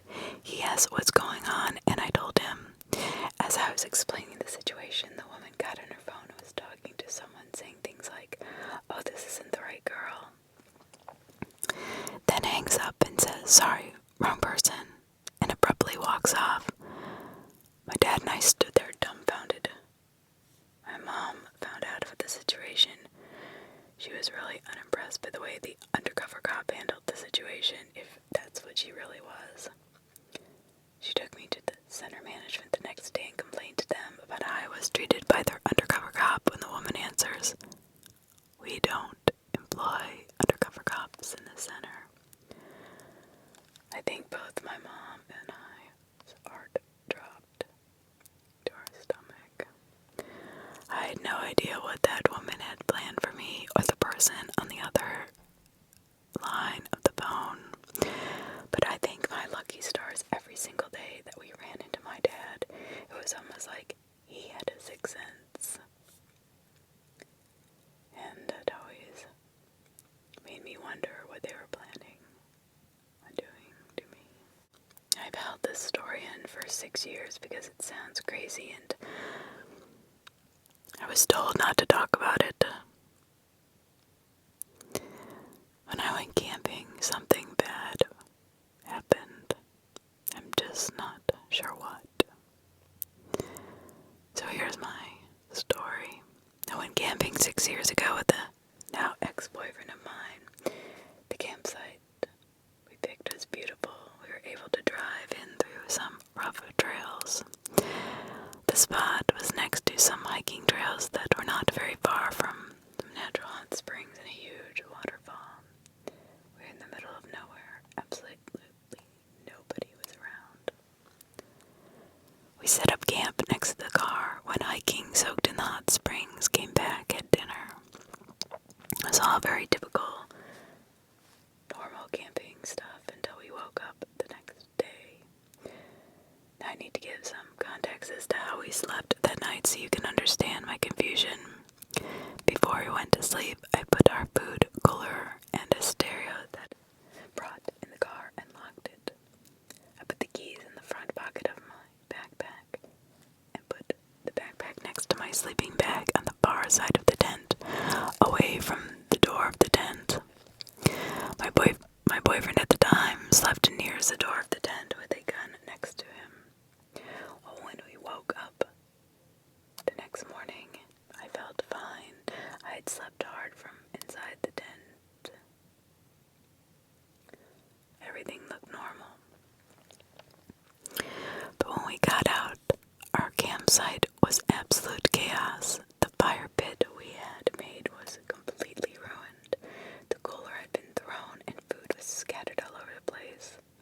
Stereo smashed into pieces laying next to a tree. All of the car doors were open, including the trunk. In shock, we stood there for a minute in complete silence, just taking this scene in. The woods felt off. All of a sudden, it was quiet and not the beautiful campsite that I saw yesterday. Everything about those woods felt wrong in that instant. My ex accused me of not locking the car that night, and an animal got into our stuff. I swore that I'd locked it and went into the tent to grab the keys from my backpack. But surprise, realize they were not there. I found them later on the ground right next to the car. We quickly threw everything in the trunk and left. My boyfriend is really quiet and would not talk to me about what had just happened. He finally spoke up when we were almost home and told me that he had had a dream the night before about something kneeling over him in the tent holding his gun and just staring at him. When I tried to ask him more questions, he got quiet again and said he didn't want to talk about it and that I shouldn't talk about it anymore either. I've tried to forget about it all these years, but I can't. I had to get it off the chest. Something was really wrong in those woods, and something happened to us that was not right that night. I don't believe him when he said he had a dream. I think it was something that woke him up and frightened him, but paralyzed him at the same time. Maybe they had put something into our food or drink when we were actually gone hiking. I don't know, but it was weird how deeply we slept with all that commotion around us. But even weirder is that my ex-boyfriend, did not want to talk about it, and I wasn't supposed to talk about it to anybody. I started doing some research online, and the only thing I can figure out is that maybe it was some type of skinwalker, shadow person, doppelganger, something of that you're not supposed to speak of after it happens. I don't know. If anybody has any thoughts, please, I'd love to hear them. I'm just gonna be really honest. I'm posting this on my phone, and it's my first post on this Reddit site. I'm sorry if the formatting is funky, but I've had some really creepy encounters before, but this is the only one where I'm positive I was in danger. I was 17. I really wanted to learn how to play guitar. This guy I had a crush on offered to teach me how to play, so we decided to meet at a park one summer afternoon. I got there a little bit early and decided to just wait at a bench inside one of those little hut things that you see in every generic suburban park. Despite it being really nice outside that day, the park was empty. I think it was just me, maybe, and some people off in the distance walking around the lake, but no one near me. I'm sitting on my phone waiting for the guy to come, and all of a sudden this woman pops out of nowhere. I mean, nowhere. She's a really small lady that seemed to be in her 40s or 50s, and I specifically remember her being incredibly thin and almost dirty looking, despite having her hair and makeup done well and wearing very nice clothing. All of this will be important later, I promise. So she walks up to me and tells me she likes my shoes, to which I give her a big smile and tell her where I got them. But this is probably my first mistake. She then sits down and begins a conversation. She asked me how old I was, where I lived, went to school. Just a barrage of question after question. I immediately thought, this is really strange, but my hometown is super safe. The police are basically just pest control here for animals. They get into stores and such. The lady was incredibly small, so I knew I could take her down if needed. And she was speaking with an accent and didn't seem to know much English. I figured that maybe she was new here and wanted to make friends. I didn't want to seem rude. I kept talking to her and giving her vague answers. Then all of a sudden she says, "Oh, so you're skin and hair. I just looked at her, and without giving me time to react, she pulls out her phone and takes a photo of me. Okay, now, here's where I start to freak out. And I know this is dumb of me. I tell myself that maybe this is just a cultural difference and wasn't actually that strange. That was my second mistake.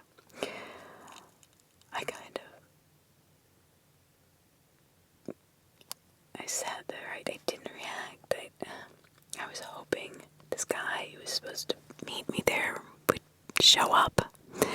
At this point, the lady, I guess, has been talking to me about 15 or 20 minutes. I'm really getting weirded out and try making my responses to her as short as possible. I hope she will leave, but she doesn't. Finally, the guy does show up. He's a big military guy that doesn't look like somebody you'd want to mess with. I immediately felt safe and made it clear that I knew him. This lady was sitting so damn close to me, he thought we knew each other. He went up to her and introduced himself. She did not like this at all. Her face kind of fell as soon as she saw him, and she tried to hide it, but still hardly spoke to him or acknowledged him at all. Instead, she turned to me and asked if he was my boyfriend. Well, very quickly we both said no and made it clear we were just friends. Well, apparently she completely ignored us saying that because almost immediately she gets up and says, "Oh, you guys are such a cute couple." Yeah. And pulls out her phone and takes yet another photo of me, but this time in a way that she got my full body in the shot. After she takes a photo, she pretty much immediately leaves, and I noticed that she went around a corner towards the bathroom and disappears. I never see her come out of the other side. The guy I was with asked me if I knew that lady and said something did not seem right about her. I said, yeah. She just started talking to me, and we both shrugged our shoulders and went, "Oh, that's weird," and went about our guitar lesson. But having my crush at the time teach me how to play guitar was clearly my main focus at this point, and I pretty much forgot about the strange encounter. I didn't really mention or think about it again. Now fast forward a year later. So here's a little context for you. Pretty soon after my encounter at the park, I moved away to Spain for a year for college. Now this story takes place there. I was sitting in my dorm one night falling down a YouTube rabbit hole, and I stumbled upon videos of people telling their sex trafficking stories. All of their encounters seemed very familiar to me. I remember in that instant the encounter I had with the lady at the park. I decided to Google sex trafficking in my hometown to relax my nerves because there was no way this lady was a sex trafficker, right? I was wrong. I Googled my hometown and immediately found an article that pops up about a woman being arrested in September for running 2 sex trafficking rings just 2 months after I'd met her. I'm still thinking this cannot be the same lady.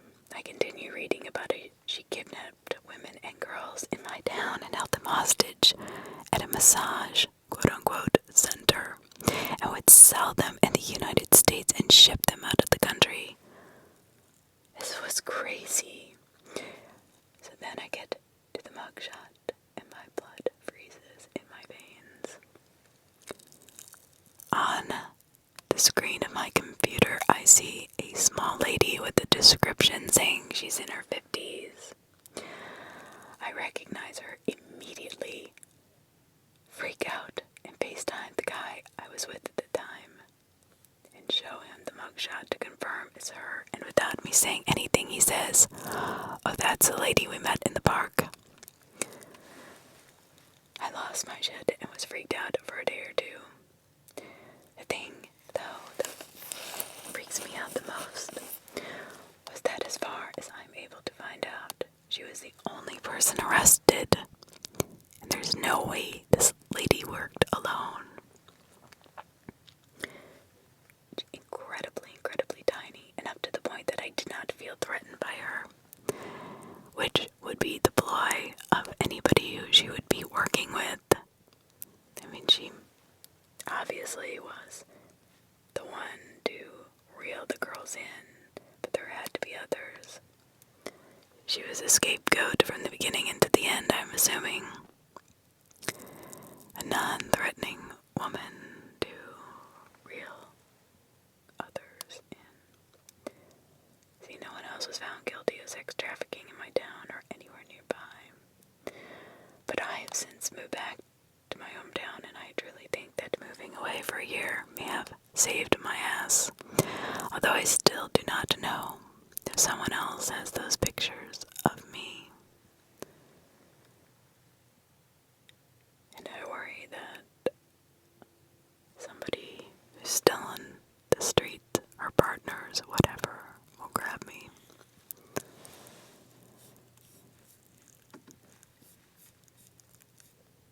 And that is my story about I was almost sex trafficked, and I didn't even realize it.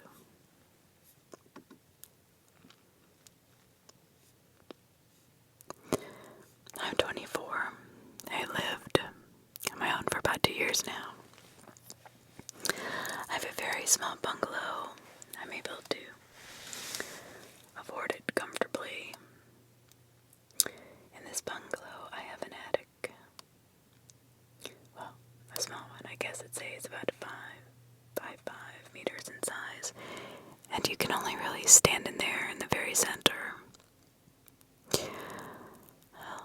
I work the night shift at a factory where I sit on my phone all night. I usually get in around 8 a.m. I was coming home last Thursday during a heavy storm.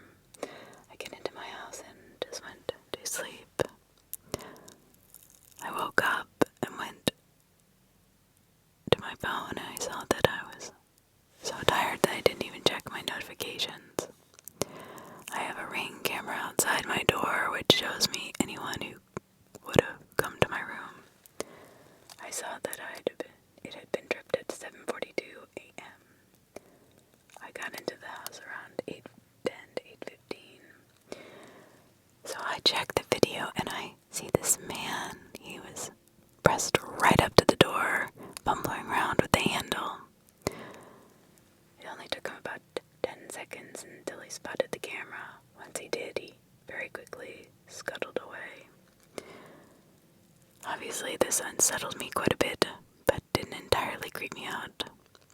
It should have.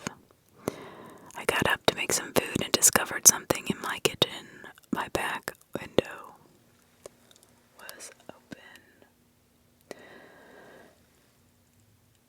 I, of course, instantly began having thoughts of a home intruder, but chilled out as I convinced myself I'd left it open. The rest of the day consisted of this. Noticing small things that didn't seem right and scaring the shit out of myself. All up until a point I leave for the shift at 10 p.m. and was watching some TV at 9 o'clock. I spot something that makes my heart leap into my throat. Out of my peripheral vision, I see it. My attic entrance is slowly being slid open. I can so vividly remember that I began questioning my sanity. Surely I was hallucinating or something. I look over at it and absolutely saw something that made me so much more scared. I saw fingers wrap around the hatch and begin moving it more. I didn't know what to do. I felt a panic beginning to set in. Now I wasn't sure if I should leave the house, call the police,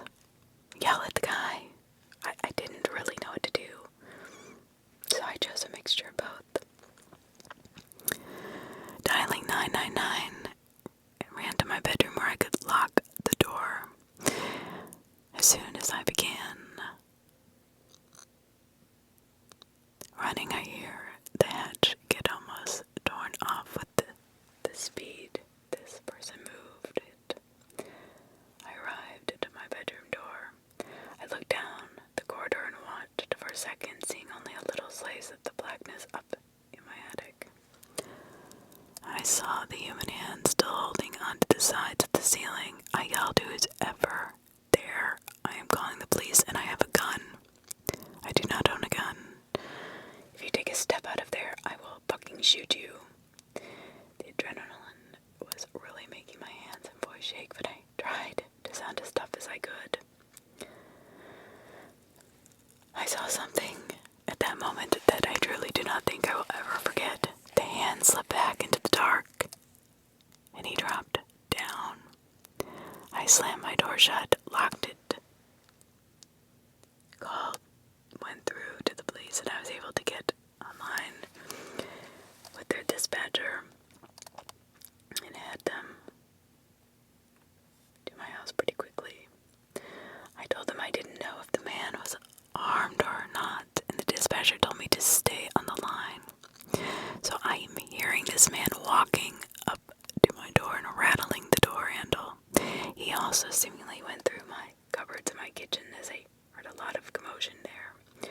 Truly be told, I do not know why he stayed. I would have just left the house. He stayed right up until the police came in and arrested him. I was so confused.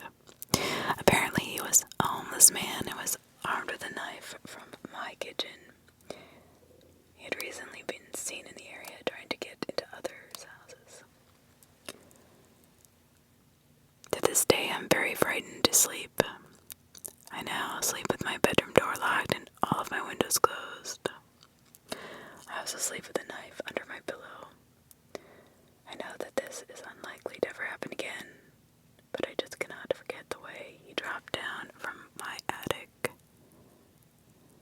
That's the story of the scariest thing that has ever happened to me. I made this account to tell it, just to feel like if I write it down, then maybe it'll feel less real and more just like a story. At least, that's what I hope for my own sanity.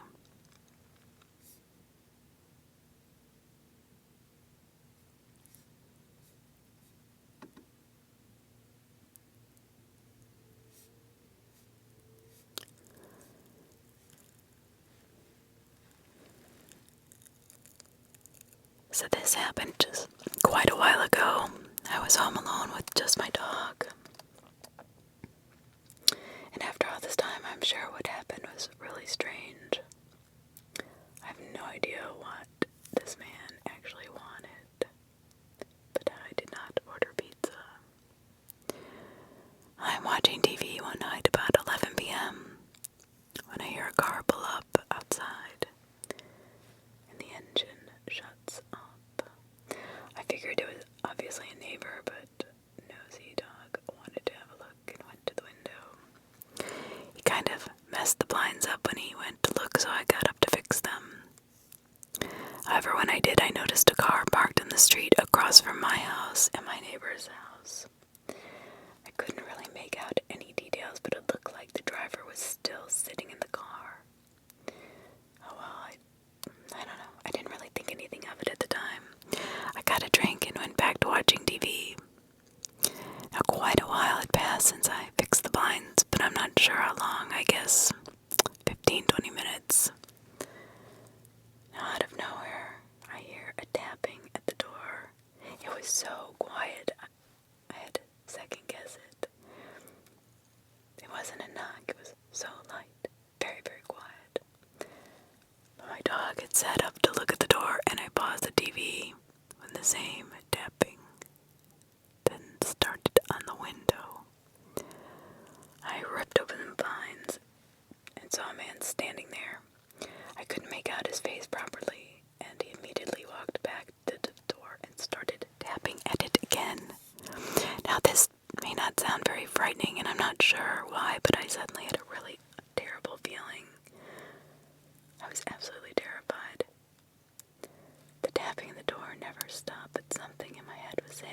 I open the door to talk to him, then something awful will happen.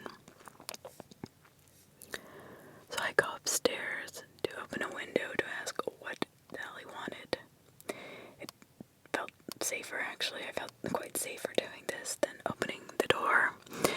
He said in a really quiet voice he was delivering pizza and told me how much it costs. What? Now I really felt stupid for being frightened and told him I didn't order pizza. I guess he was speaking quietly and knocking lightly so he did not disturb my neighbors. My dog had followed me upstairs and was letting out an odd growl and bark, which isn't really usual for him. I was trying to shush him when the man downstairs told me he had the correct address and I better get downstairs now and open the damn door to pay what I owe and collect my food before it got cold. His voice got really annoyed and irritated all of a sudden. It was definitely not a soft whisper anymore.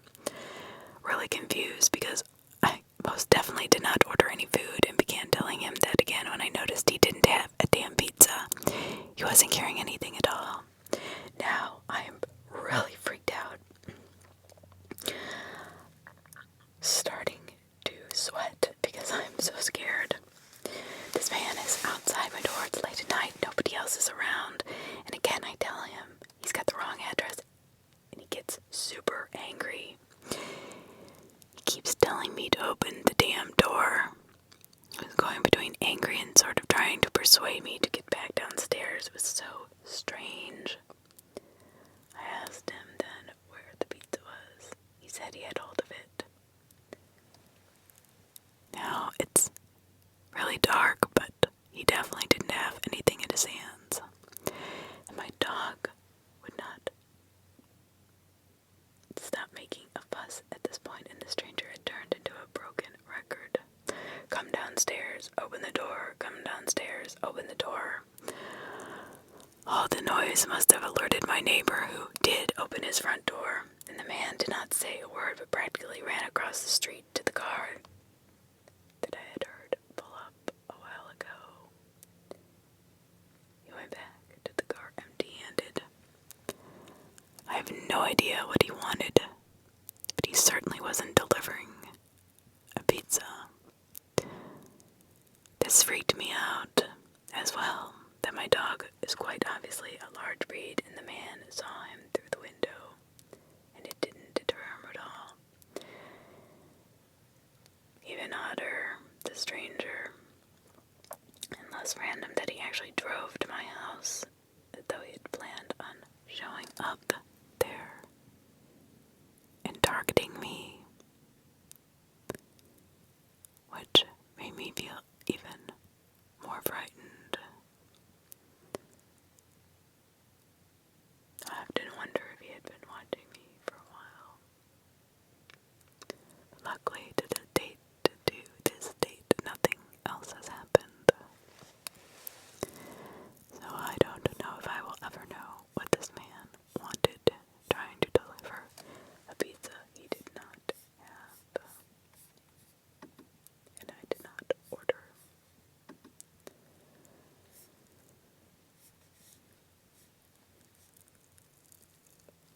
I live in a tiny town in Denmark, population roughly about 3,000 people.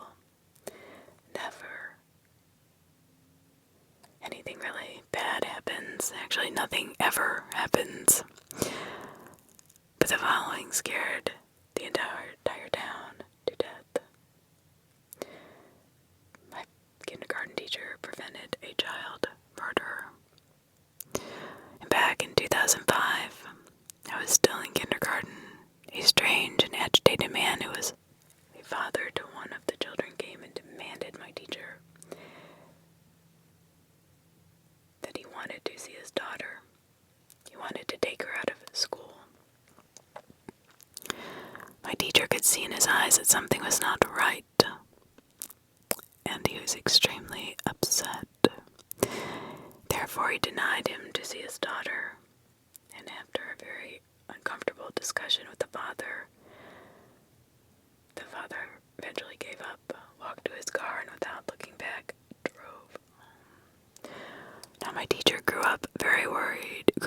my teacher grew very worried and decided to call the local police to go check the family's house. Now later that day it came on the news that the father had murdered his own wife with a gun and afterwards shot himself in the head. At that time, my best friend lived next door to the family, and he has since told me that he could hear the mother screaming, very horrified, followed by 3 gunshots. A grown man crying his heart out, 10 seconds of silence, then finally 1 more gunshot. Now this story creeps me out just to think about it, and I feel so much sympathy for the daughter. She was left an orphan at such an early stage in life by the hands of her own father, who, in my mind, there was no doubt that he was planning on killing her as well. But I don't really know what would have happened to the daughter if my teacher had not to stop the man from taking her home with him. But I just hope this girl's having a decent life wherever you are. I know there are people who do remember you.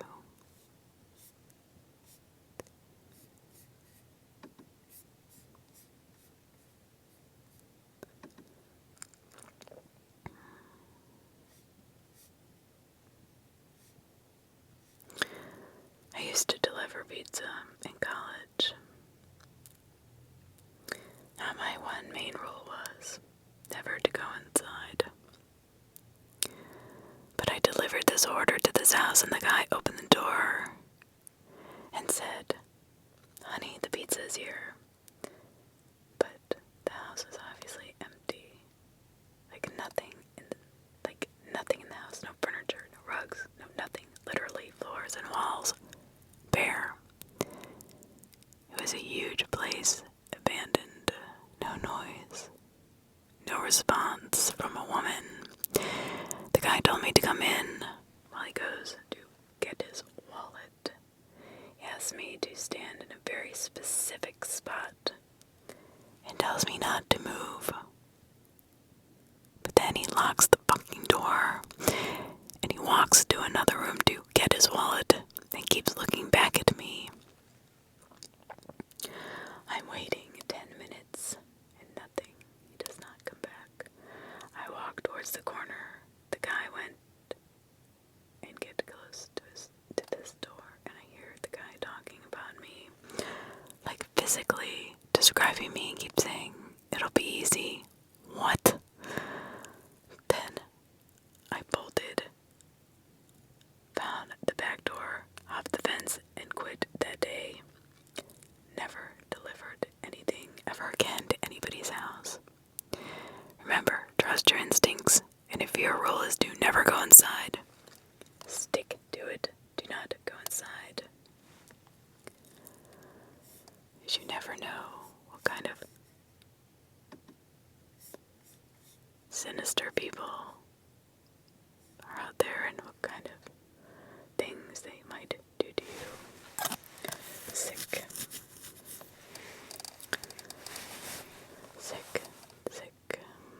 people.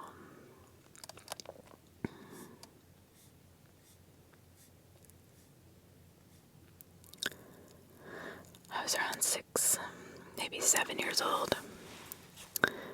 My brother had a friend from school come over for dinner, and his mother and her boyfriend came as well. I can't really remember much about the boyfriend except that I did not like him. For some reason he wanted to play airplane with me, you know, where the adult lays on their back with their feet in the air, and the kid lays on the feet and acts like they're flying. He did in front of everyone. He never tried to get me alone, but it still felt strange, and I did not like it. I told my parents I didn't like him, and if I recall correctly, I believe they did not really care for him either. Needless to say, he never came to our house again. But not long after that, my brother's friend's mom went missing, and later was found dead. Turned out he had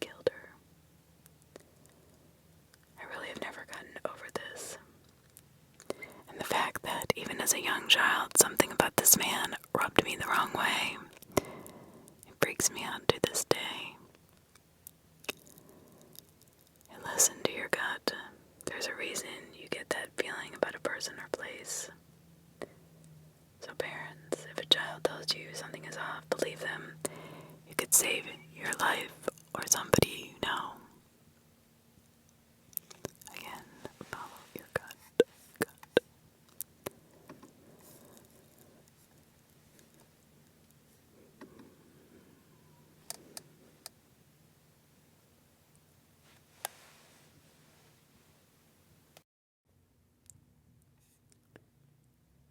To the woman who said, woman, I make sure you get home safely. Thank you to the woman who saved me in the taxi ride from hell. So I work a long way away from home, and I have to commute every day. I depend on the train. Now, there are some issues that caused the trains to be canceled for hours, which left me stranded. About an hour and a half hour drive from home. At the train station, there were a few others who were all heading to my city, and we decided to split a taxi. So just for a good view of what's going on here, the people that are involved, the first woman, we'll call her Lisa, she's heading to my city to see a gig. She was a bit tipsy, but not totally drunk. Then there was one man, the first man, we'll call him Kyle. Now he was Lisa's companion, not dating, but from the conversation seemed like friends, buddies, whatever. Yet he was beyond drunk, and it made me feel really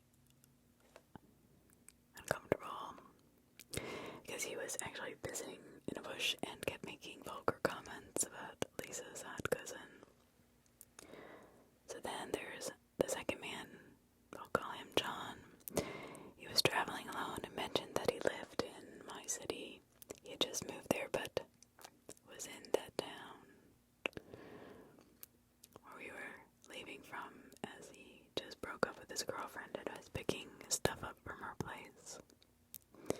Then there's a second woman who I will mention later. The second woman decides to stay at her mother's house in the town for another evening, so drops out of the taxi ride. That should have been my cue to also drop out. They had just rung the taxi, and I didn't want to ruin it, as they already calculated how much we all needed to pay. I decided to say to Lisa if I could sit next to her in the taxi. She said, I completely understand. Come on, I'll sit in the middle. So here's a seating arrangement. Kyle, drunk as a skunk, sitting at the front. Me, I'm sitting on the side, and Lisa sat in the middle. Came time for John to get into the taxi.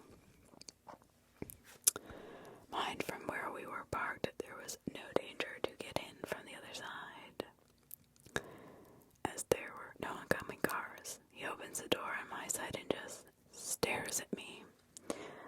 Lisa says cheerfully for him to sit on the other side, as she wanted the middle seat to be able to talk to Kyle more easily.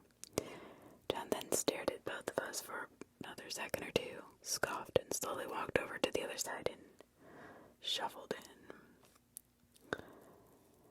Now the ride itself, needless to say, was the most awkward ride I had probably ever had in my life, as Lisa and Kyle were both drunk, but Kyle much drunker than Lisa. They had dirty laundry aired out. That's how I know that they were buddies. Lisa was still drinking before she finally said she needed to go to the toilet and was desperate. So taxi driver found a public leisure center for him to pull into. She got out and went inside. Mistake number 2. I should have went with her, but I just did not think about it. Normally I go with female friends in restaurants or bars, but because it was a taxi and freezing outside, I stayed. Kyle and John went outside the taxi to smoke a cigarette. Then John came back in and we saw Lisa coming out. He scooted over to the middle, then puts his hand on my upper thigh and rests it there. Regret number 3. Regret number 3. I should have said something and made a scene, but I froze completely. Lisa opened the door. She looks at John, his hand, and looks up at me. Then looked again at John's hand on my upper thigh, 2 inches away from my vagina. She cheerfully says to him, "Oh, I'm sorry, please, can we switch? I love sitting in the middle." John, of course, looks pissed. He looked over at me. I am still frozen. Removed his hand from my thigh and scooted out to make room for her. He mumbled something I could not hear before Lisa said, "Thank you," and came in to sit next to me. John sat in his proper seat this time and we took off. Lisa then took my hand and whispered to me, "Woman to woman, I'll make sure you get home safely." I was tearing up and said thank you. Throughout the journey, about 4 or 5 times after Lisa has leaned forward to speak to Kyle, John slipped his hand to her seat, so when she sat back down, he would touch her ass. Every time she just giggled and said, "Oh, sorry, I think I sat on your hand." I felt awful because she was in this position because of me. I apologized profusely and she repeated that she'll get me home safely, woman to woman. She was very drunk at this point from the extra taxi drinking, so I think she was just latched onto that mission. When we got close to the city center, Lisa asked where I needed to get to, and I told her to the general area. John said he moved to an area that is literally in the opposite direction. His suburb is north, I'm south, so he said after Kyle and Lisa got out, we'll share a taxi together. Despite that making no sense as we live in opposite directions, as he just clarified. I said no, that's fine. He was insistent, wouldn't take no for an answer. Lisa was too drunk and crying about how much he loves her dog at this point and to protect me really. So I text my husband. I text him I'm terrified and if he could walk up to come get me. My husband fucking booked it over as fast as he could. After we got out of the taxi, John was getting his bags out of the trunk and I said bye to Lisa and just ran as fast as I could to make it to my husband. We say it all the time, but it needs to be said again. Being polite when you feel scared. John probably latched onto me because I was traveling alone while Lisa was with a man. Also, Lisa's right. Girls need to stick together. I should have gone to the toilet with her. Anything could have happened. Literally anything, you never know. So you gotta watch out for each other. And make sure you say something, stick up for yourself, make the other person feel uncomfortable, especially if some stranger is really coming on that is strong and you do not want him to. Or do, it doesn't matter if it's a girl or a guy.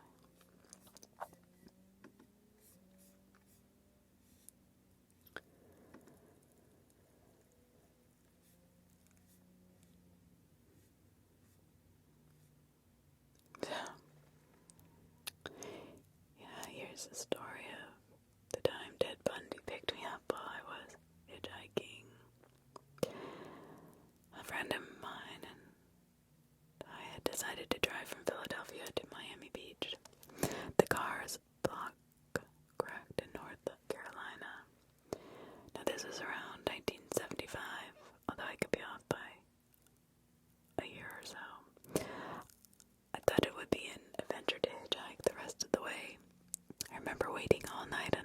godforsaken stretch of highway in Fayetteville, North Carolina. We got a 10-minute ride from some guy with a Prince Valiant haircut who, upon dropping us, said, "I'll probably see you guys in the morning on my way to work." 9 hours later, sure enough, he picked us up in a station wagon filled with a vending machine and sandwiches. We finally got to the area around the border with South Carolina. That's when a guy, the spitting image of Bundy in retrospect, stopped and asked us where we were going. When I said Miami, he said, "What street?" We were overjoyed that this young guy, older than us, though, was going to take straight to my mother's house in Bay Harbor. Now, I cannot prove this person was actually Ted Bundy, but what happened next was creepy. I've researched a little and found this happened at the time after Bundy's prison break in Colorado. At the same time, he was supposed to have moved to Florida. So, after we got into the car, he offered us a joint. He did not want to have any, but he told us to toke up. Whatever was in the joint was powerful enough to almost paralyze both of us. He then began starting to play with the buttons on the radio, switching stations compulsively almost every few seconds. I started to feel paranoid because I could not keep from feeling a sense of some weirdness exuding from this guy. I being in the front seat, my friend being in the back. I get a better feel for his movements and actions, and they were just uncomfortable to me. We stop at a rest area, and he disappears into the bathroom for about an hour. He finally gets back to the car. He says he had to detour to his bank, and he started to take us through miles of small back roads in Georgia. I remember seeing houses on stilts and marshlands.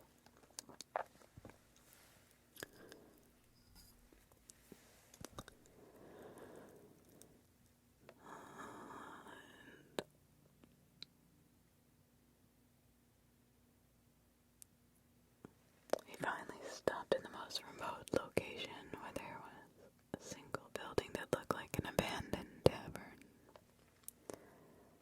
We were both still stoned after all that time. He got out of the car and went behind this building. I remember seeing palm trees and was shocked that palm trees are so far north in Georgia. So he gets back into the car and had these sunglasses on, and I noticed that he seemed short as he walked back to the car. He said he had to now speak with his lawyer and began to talk about real estate law and the changes in the law that would allow development in this area. So we drove for hours and hours until we got to Jacksonville. He pulled the car over on a strip mall-like area and told us there was change in plans. We had to get out here. We were so exhausted and hungover from the angel dust or whatever was in that joint. We saw a bus station and took a bus the rest of the way to Miami. But as I think back, I'm almost certain that man was Ted Bundy. I can still feel his face clearly. And the time frame and location were right on. We were two men, so I do not think we were in danger. Unless he was considering killing men, but I doubt it. I think he was just enjoying mind fucking us, and, well, that's my story. I'm glad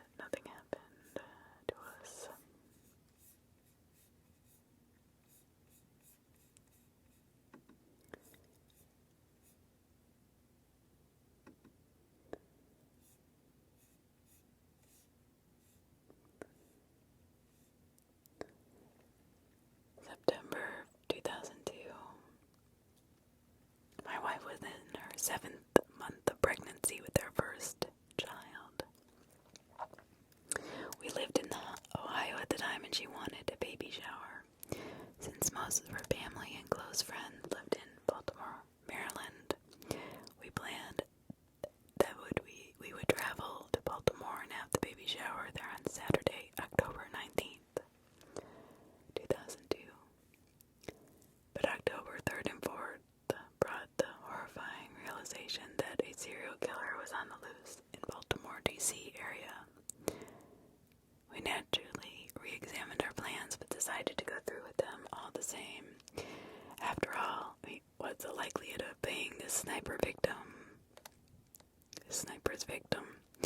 I mean, it was practically zero from a statistical point of view.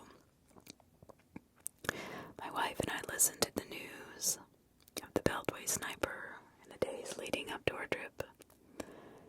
Yeah, things were getting a little scary, as the death count raised to 9, and there were 2 additional people who had been wounded. So in the 11th hour, we decided we would still go, but we would take the BA turnpike over to I-70, and then I-70 through Hagerstown, Maryland, then Frederick, and then into Baltimore. So around 5 p.m. on Friday, October 18th, 2002, my wife and I picked up my mom, my stepsister, and we set out for Baltimore. Trip was going slowly but otherwise uneventful. We had used the time to review the plans of what to do when we needed to stop during our trip out. The plan was that we all go together, we don't dilly-dally, and we get out of the car and into a building quickly and vice versa. No one stays in the car alone. Well, as happens eventually, around 12:45 in the morning on Saturday morning, we all needed a restroom break. We pulled off into a rest stop near Frederick and parked right in front of the door to the bathroom facility. The rest area was largely empty, but there was a dark blue late model 4-door sedan parked in. Head in, facing the door to the restroom. I parked next to it, and we all quickly reviewed the rules. If I finished first, I would wait for them, and we would all return to the car together. We then got out and raced to the restrooms. As I ran into the restroom area, I didn't pay too much attention to the car we parked next to, other than to make sure they did not open their doors. The night was crisp and full of moisture. I finished first and so stood out of the exit but stayed inside the building. The doors and the walls were all glass, so I nervously scanned the parking lot for anything off-looking. However, like I said, it was cold and full of moisture, so it was hard to see out of these windows. But satisfied that there was nothing ominous in the parking lot, I turned my attention to the blue sedan. I travel a lot, so I naturally took note of the license plates were from New Jersey. In the front seat were 2 African-American males. The one behind the steering wheel was middle-aged. He was awake and staring back at me. Next to this man, watching me, was a sleeping teenager. I remember feeling a chill go through my body as I watched him watching me.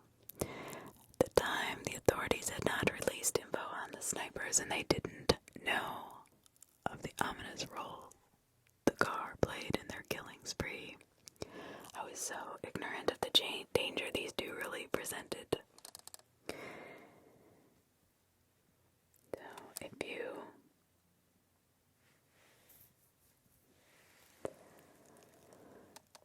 minutes passed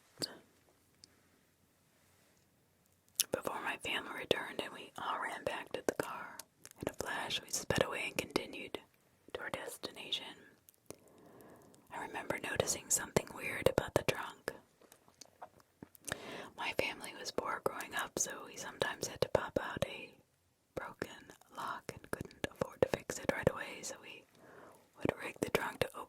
using a screwdriver.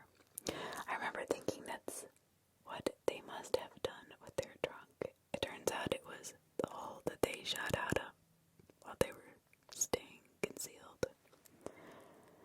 The baby shower went well. My wife had fun. We did not go out for meals, but slept and ate at her mom's house in Baltimore.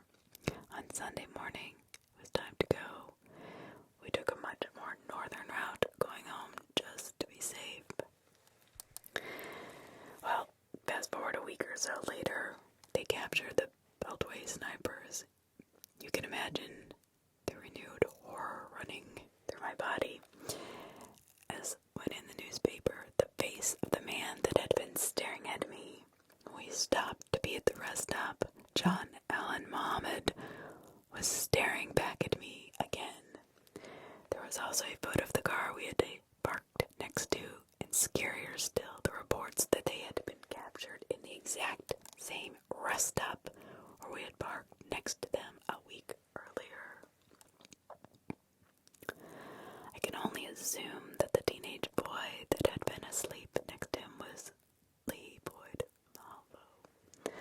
Fortunately, they were both in the front seat, and this was where they had planned to hide out and sleep. It's not likely they would have killed at this rest stop. Therefore, I feel we were not in danger during this encounter. Had it been somewhere else, though, we may well have been.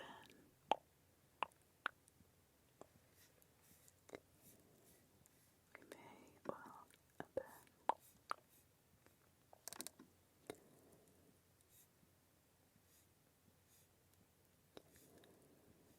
So just about everybody likes to get money for things that they want to throw away. So some people use different sales sites, Facebook, Craigslist. I chose Craigslist. I put an ad out for teen girls' clothes for sale. I just gotten out of high school, naive as all hell, and I was cleaning out my closet. So I decided to post an ad on Craigslist and titled it "The Teen Girl Clothes for Sale." So I received quite a few creepy messages. Luckily nothing too scary. And I needed the money. I waited a few days for a serious buyer. And that's when Annie emails me. Her message said something along the lines of, "Hey, can you meet me in the Walmart parking lot? I'd like to buy all of your clothes today." I am so eager to sell them, but I did not want to go to a parking lot alone. I asked my mom to come with me, and she agreed. I let Annie know that I can meet anytime between 5 and 7. That's when she asked for my phone number, and I gave it to her. Back then, I gave my number to anyone who asked. Don't do that. Do not do that. I'm texting this Annie girl trying to arrange a time to meet when she tells me that she has to wait for her mom to get home from work so she can drive her to Walmart.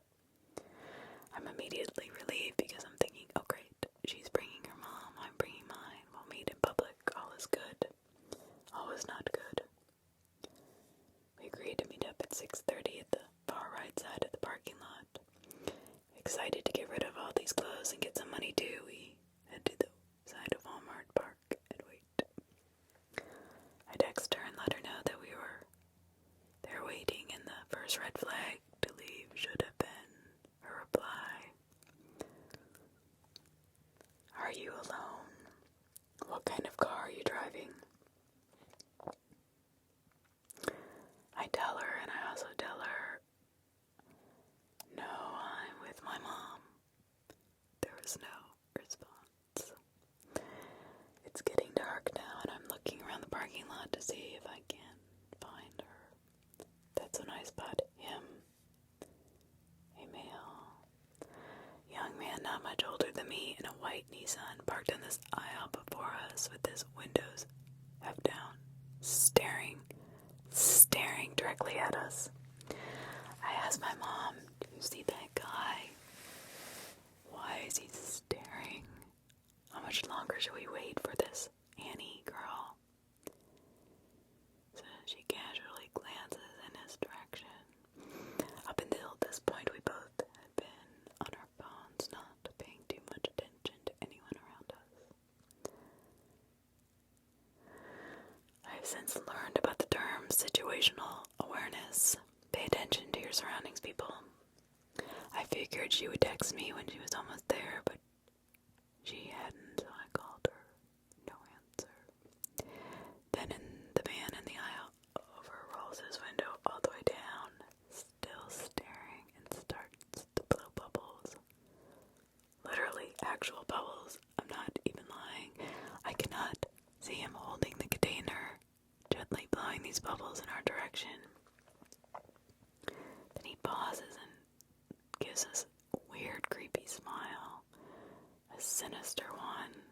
Very, very scary. My mom and I take one look at each other and I start the car. We begin to put pieces together when we realize that this grown man in front of us is probably Annie. Not only does he have my phone number, but now he knows my car's license plate. At this point, I'm trying not to freak out. He sees us pulling out the parking lot, and he gets out of his car and stares us down while we haul ass out of there.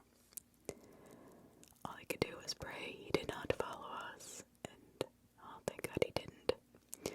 I guess seeing me with my mom threw him off. He thought I would be alone, and God, I'm grateful I wasn't. I blocked the number and never got another message from Annie. Needless to say, I did not end up selling my clothes that day, and I haven't been on Craigslist since. Please do not give out your number. Do not go alone when selling things, and definitely situational awareness. Stay off your phone. Look around your surroundings so you know you are safe.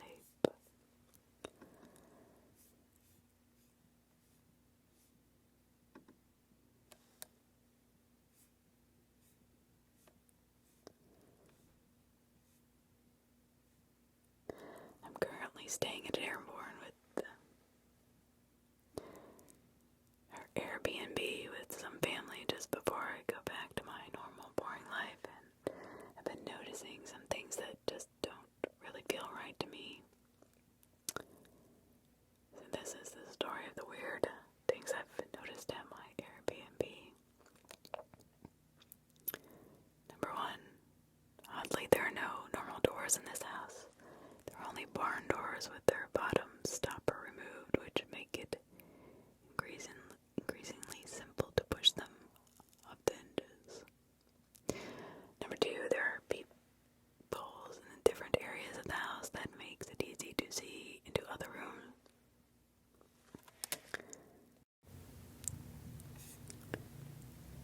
To the woman who said, woman, I make sure you get home safely. Thank you to the woman who saved me in the taxi ride from hell. So I work a long way away from home, and I have to commute every day. I depend on the train. Now, there are some issues that caused the trains to be canceled for hours, which left me stranded. About an hour and a half hour drive from home. At the train station, there were a few others who were all heading to my city, and we decided to split a taxi. So just for a good view of what's going on here, the people that are involved, the first woman, we'll call her Lisa, she's heading to my city to see a gig. She was a bit tipsy, but not totally drunk. Then there was one man, the first man, we'll call him Kyle. Now, he was Lisa's companion, not dating, but from the conversation, seemed like friends, buddies, whatever. Yet he was beyond drunk, and it made me feel really actually pissing in a bush and kept making vulgar comments about Lisa's hot cousin. So then there's the second man, I'll call him John. He was traveling alone and mentioned that he lived in my city. He had just moved there but was in that town where we were leaving from, as he just broke up with his girlfriend and was picking stuff up from her place. Then there's a second woman who I will mention later. The second woman decides to stay at her mother's house in the town for another evening, so drops out of the taxi ride. That should have been my cue to also drop out. They had just rung the taxi and I didn't want to ruin it, as they already calculated how much we all needed to pay. I decided to say to Lisa if I could sit next to her in the taxi. She said, I completely understand. Come on, so I'll sit in the middle. So here's a seating arrangement. Kyle, drunk as a skunk, sitting at the front. Me, I'm sitting on the side, and Lisa sat in the middle. Came time for John to get into the taxi. Mind, from where we were parked, there was no danger to get in from the other side, as there were no oncoming cars. He opens the door on my side and just stares at me. Lisa says cheerfully for him to sit on the other side, as she wanted the middle seat to be able to talk to Kyle more easily. John then stared at both of us for another second or two, scoffed, and slowly walked over to the other side and shuffled in. Now the ride itself, needless to say, was the most awkward ride I had probably ever had in my life, as Lisa and Kyle were both drunk, but Kyle much drunker than Lisa. They had dirty laundry aired out. That's how I know that they were buddies. Lisa was still drinking before she finally said she needed to go to the toilet and was desperate. The taxi driver found a public leisure center for him to pull into. She got out and went inside. Mistake number 2. I should have went with her, but I just did not think about it. Normally I go with female friends in restaurants or bars, but because it was a taxi and freezing outside, I stayed. Kyle and John went outside the taxi to smoke a cigarette. Then John came back in, and when we saw Lisa coming out, he scooted over to the middle, then puts his hand on my upper thigh and rests it there.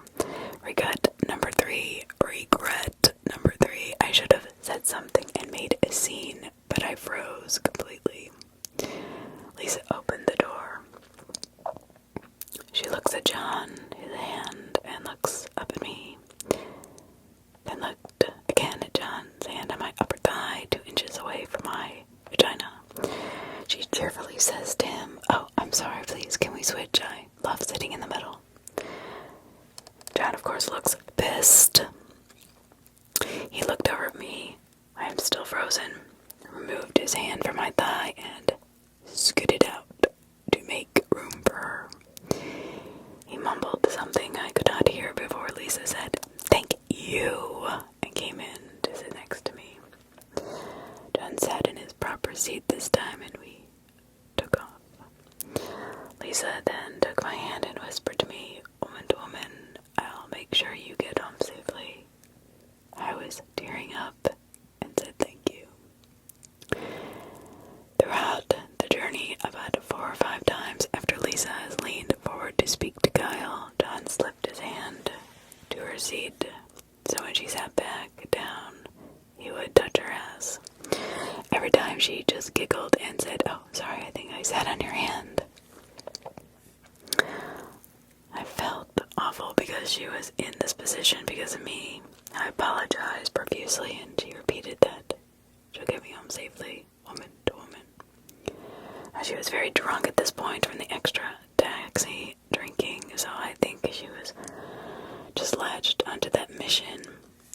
When we got close to the city center, Lisa asked where I needed to get to, and I told her to the general area. John said he moved to an area that is literally in the opposite direction.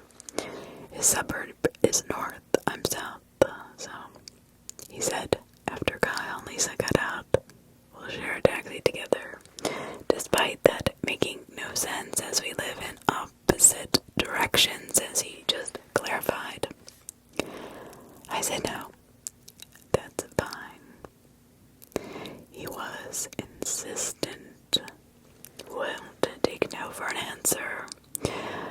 Lisa was too drunk and crying about how much he loves her dog at this point, and to protect me really.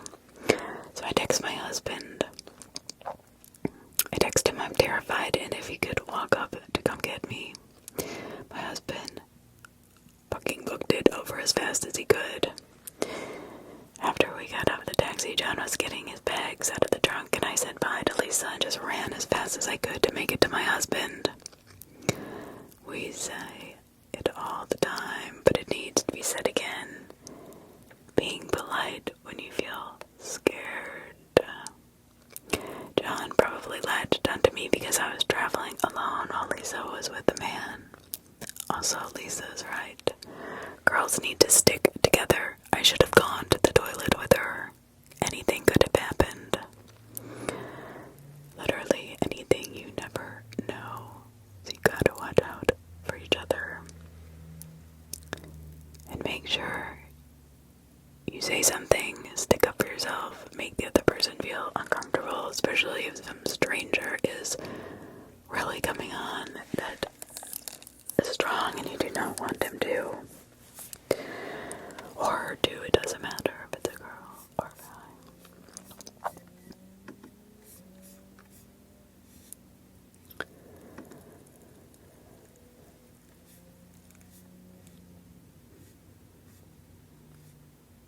So, yeah, here's the story of the time Ted Bundy picked me up while I was hitchhiking. A friend of mine and I had decided to drive from Philadelphia to Miami Beach. The car's block cracked in North Carolina. Now this was around 1975, although I could be off by a year or so. I thought it would be an adventure to hitchhike the rest of the way. I remember waiting all night on a godforsaken stretch of highway in Fayetteville, North Carolina. We got a 10-minute ride from some guy with a Prince Valiant haircut who, upon dropping us, said, I'll probably see you guys in the morning on my way to work. 9 hours later, sure enough, he picked us up in a station wagon filled with vending machine and sandwiches.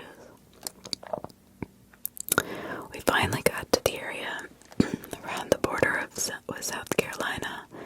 That's when a guy, the spitting image of Bundy in retrospect, stopped and asked us where we were going. When I said Miami, he said, what street?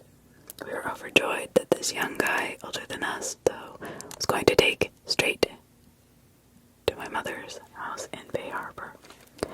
Now, I cannot prove this person was actually Ted Bundy, but what happened next was creepy. I've researched a little and found this happened at the time after Bundy's prison break in Colorado. At the same time, he was supposed to have moved to Florida.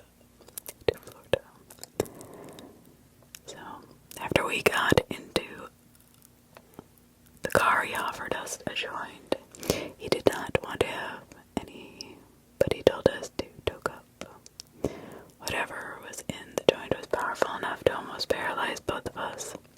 He then began starting to play with the buttons on the radio, switching stations compulsively almost every few seconds. I started to feel paranoid because I could not keep from feeling a sense of some weirdness exuding from this guy. I being in the front seat, my friend being in the back. I get a better feel for his movements and actions, and they were just uncomfortable to me. We stop at a rest area, and he disappears into the bathroom for about an hour. He finally gets back to the car. He says he had to detour to his bank, and he's started to take us through miles of small back roads in Georgia. I remember seeing houses on stilts and marshlands.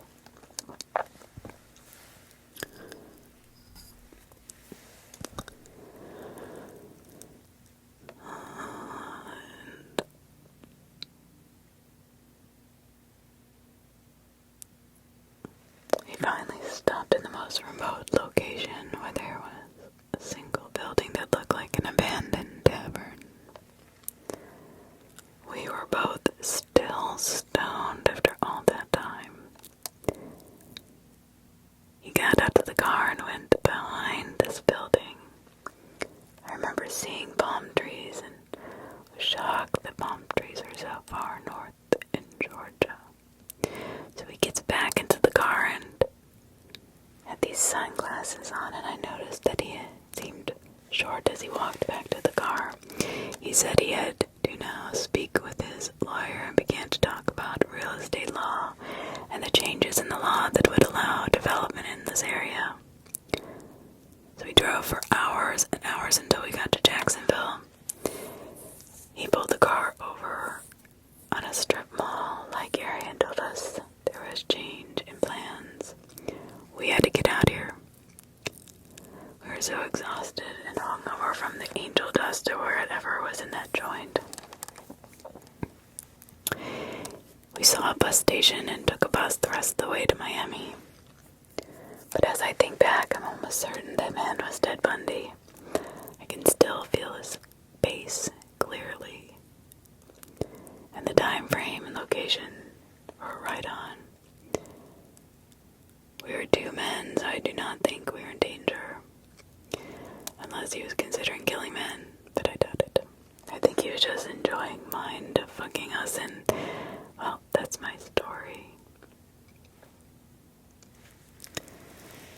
I'm glad nothing happened to us.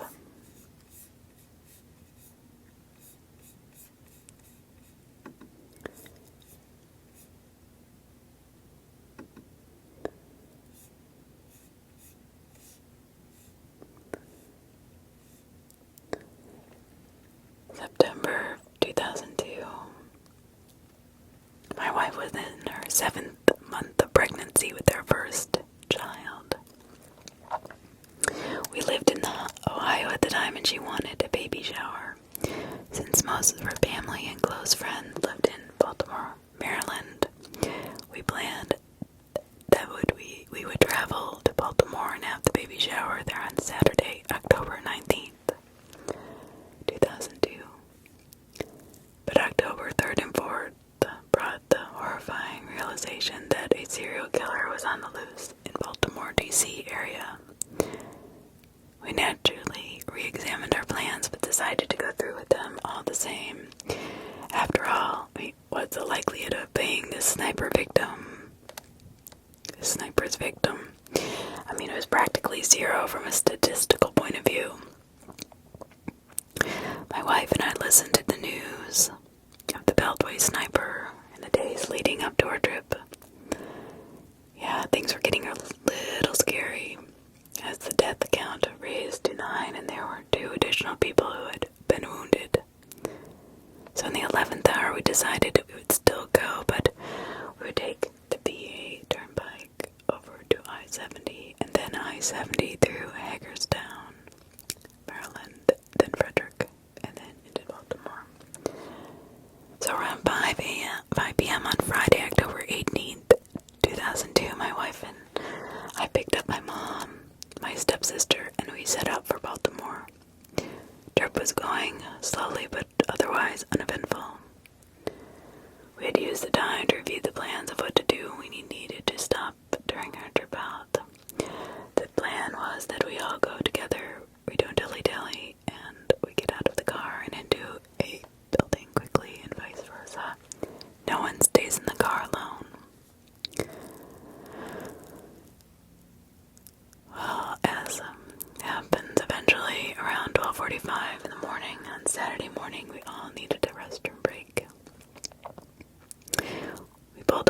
a rest stop near Frederick and parked right in front of the door to the bathroom facility. The rest area was largely empty, but there was a dark blue late model 4-door sedan parked in. Head in, facing the door to the restroom. I parked next to it, and we all quickly reviewed the rules. If I finished first, I would wait for them, and we would all return to the car together. We then got out and raced to the restrooms. As I ran into the restroom area, I didn't pay too much attention to the car we parked next to, other than to make sure they did not open their doors. The night was crisp and full of moisture. I finished first and so stood out of the exit but stayed inside the building.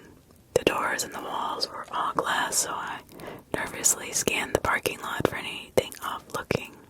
However, like I said, it was cold and full of moisture, so it was hard to see out of these windows.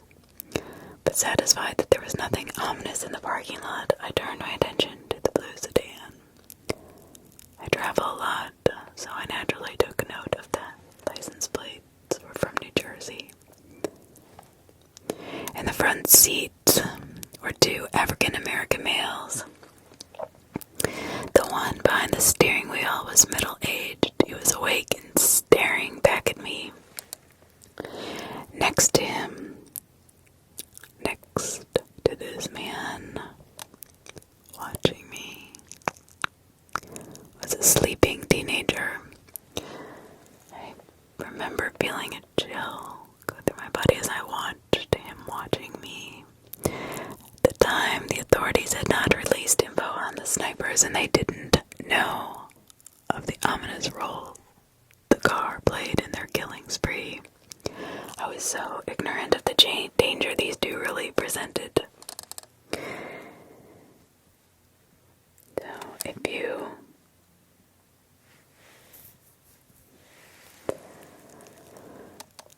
minutes passed before my family returned, and we all ran back to the car.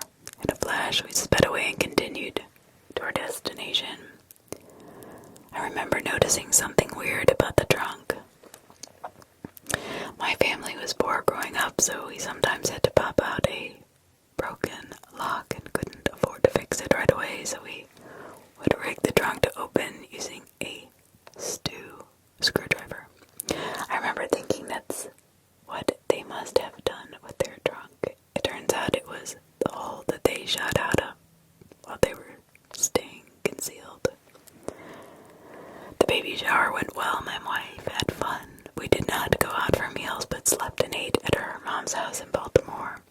On Sunday morning, it was time to go. We took a much more northern route, going home just to be safe. Well, fast forward a week or so later, they captured the Beltway Snipers. You can imagine the renewed horror running through my body as when in the newspaper, the face of the man that had been staring at me. We stopped to be at the rest stop. John Allen Mohammed was staring back at me again. There was also a photo of the car we had parked next to, and scarier still, the reports that they had been captured in the exact same rest stop where we had parked next to them a week earlier. I can only assume that the teenage boy that had been asleep next to him was Lee Boyd Malvo.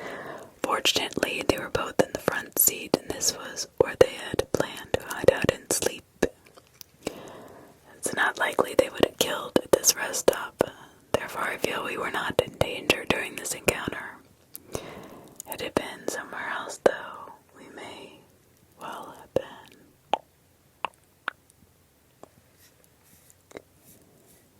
We may well have been.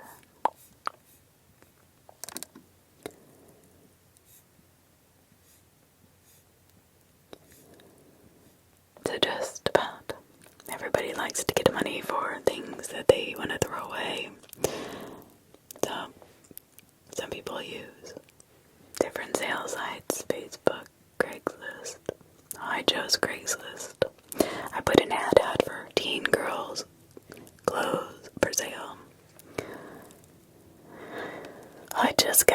school, naive as all hell, and I was cleaning out my closet, so I decided to post an ad on Craigslist and titled it "The Teen Girl Clothes for Sale." So I received quite a few creepy messages. Luckily nothing too scary. And I needed the money. I waited a few days for a serious buyer. And that's when Annie emails me. Her message said something along the lines of, "Hey, can you meet me in the Walmart parking lot? I'd like to buy all of your clothes today." I am so eager to sell them, but I did not want to go to a parking lot alone. I asked my mom to come with me, and she agreed. I let Annie know that I can meet anytime between 5 and 7. That's when she asked for my phone number, and I gave it to her. Back then, I gave my number to anyone who asked. Don't do that. Do not do that. I'm texting this Annie girl trying to arrange a time to meet when she tells me that she has to wait for her mom to get home from work so she can drive her to Walmart. I'm immediately relieved because I'm thinking, oh great, she's bringing her mom, I'm bringing mine, we'll meet in public, all is good. All is not good. We agreed to meet up at 6:30 at the far right side of the parking lot. Excited to get rid of all these clothes and get some money too, we head to the side of Walmart Park and wait. I text her and let her know that we were there waiting, and the first red flag to leave should have been her reply. "Are you alone? What kind of car are you driving?" I tell her, and I also tell her, "No, I'm with my mom." There was no response. It's getting dark now, and I'm looking around the parking lot to see if I can find her. That's when I spot him. A male. Young man not much older than me in a white Nissan parked in this aisle before us with his windows half down, staring directly at us. I asked my mom, "Do you see that guy? Why is he staring? How much longer should we wait for this Annie girl?" So she casually glances in his direction. Up until this point, we both had been on our phones, not paying too much attention to anyone around us. I have since learned about the term situational awareness. Pay attention to your surroundings, people. I figured she would text me when she was almost there, but she hadn't, so I called her. No answer. Then the man in the aisle over rolls his window all the way down, still staring, and starts to blow bubbles. Literally actual bubbles. I'm not even lying. I cannot see him holding the container, gently blowing these bubbles in our direction. Then he pauses and gives us a weird, creepy smile. A sinister one. Very, very scary. My mom and I take one look at each other and I start the car. We begin to put pieces together when we realize that this grown man in front of us is probably Annie. Not only does he have my phone number, but now he knows my car's license plate. At this point, I'm trying not to freak out. He sees us pulling out the parking lot, and he gets out of his car and stares us down while we haul ass out of there. All I could do was pray he did not follow us, and oh, thank God he didn't. I guess seeing me with my mom threw him off. He thought I would be alone, and God, I'm grateful I wasn't. I blocked the number and never got another message from Annie. Needless to say, I did not end up selling my clothes that day, and I haven't been on Craigslist since. Please do not give out your number. Do not go alone when selling things, and definitely situational awareness. Stay off your phone. Look around your surroundings.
last night, I swear I started hearing movement in the attic of the house, but have no way to check, because I don't have a stepladder that can reach the entrance of the attic. As I'm writing this, I hear tapping, tapping, tapping on my ceiling. I will update you in the morning if I have not been killed by a serial killer. Good, okay.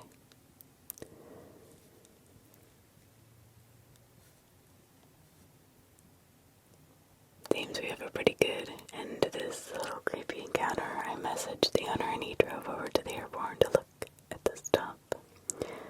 Explained that one of the previous renters was a bit insane in the membrane and drilled holes in the walls, and how he hasn't had the chance to fix them. As for the noise in the attic, owner grabbed a ladder to let me look around, and I found a big, fat raccoon up there. That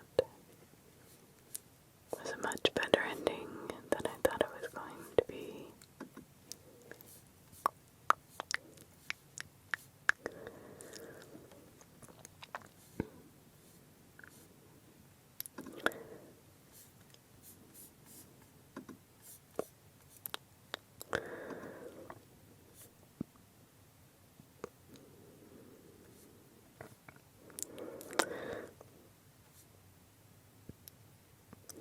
This story, well, it happened 32 years ago in East Texas.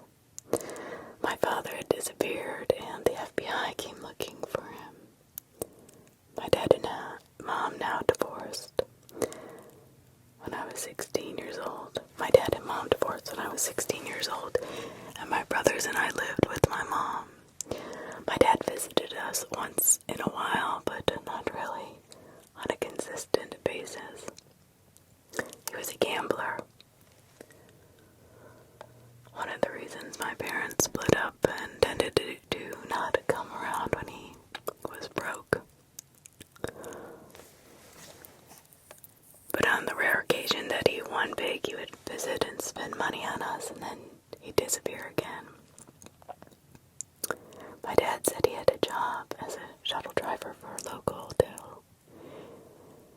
He told my brothers and me that the shuttle drive was just a cover, that he actually worked for an organized crime group, which he claimed owned the hotel. He said his real job was to drive out to various places in the area to pick up fugitives running from warrants or otherwise wanted by law enforcement, bring them to the hotel to hide, then later they would move on by means my dad said he did not know. My dad always a blowhard and always exaggerating or outright lying. My brothers and I just blew it off. Didn't think much of the claim until something strange did happen. My dad disappeared. The year was 1988. I was 22 years old and a college student, still living at home. I worked as a full-time disc jockey on the overnight shift, 10 p.m. to 7 a.m. at a local radio station. My middle brother was 19, lived in an apartment with a friend, and worked at a nearby Dairy Queen. My youngest brother was 9 and lived at home. One day my brother called my mom and me to ask if we knew where my dad was. He says, some guys came to the Dairy Queen while he was at work and asked him if he'd see my dad.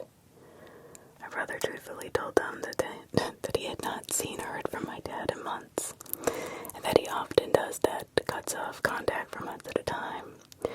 My brother said these men did not say who they were, but seemed satisfied and left. My brother, of course, wondered if these men or anyone had called to talk to us and asked where my dad was. We also had not heard from my dad in months. Now the following day, my brother says the men returned to his work, and at this time they flashed badges and claimed to be FBI agents. He said they were really aggressive and demanded that my brother tell them where my dad was. My brother kept insisting truthfully that he did not know where my dad was.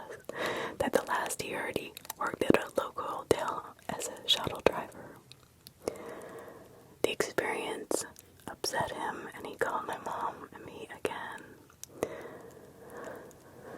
Upset, my mom called the hotel where my dad worked. The man she spoke to said my dad had disappeared weeks ago. He had no idea where he went. And so we all began to worry. The following day, my brother was at work when his roommate called and said that someone had apparently been in their apartment.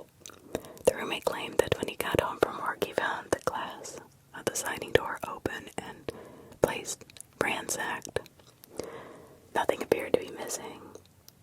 My brother was very upset.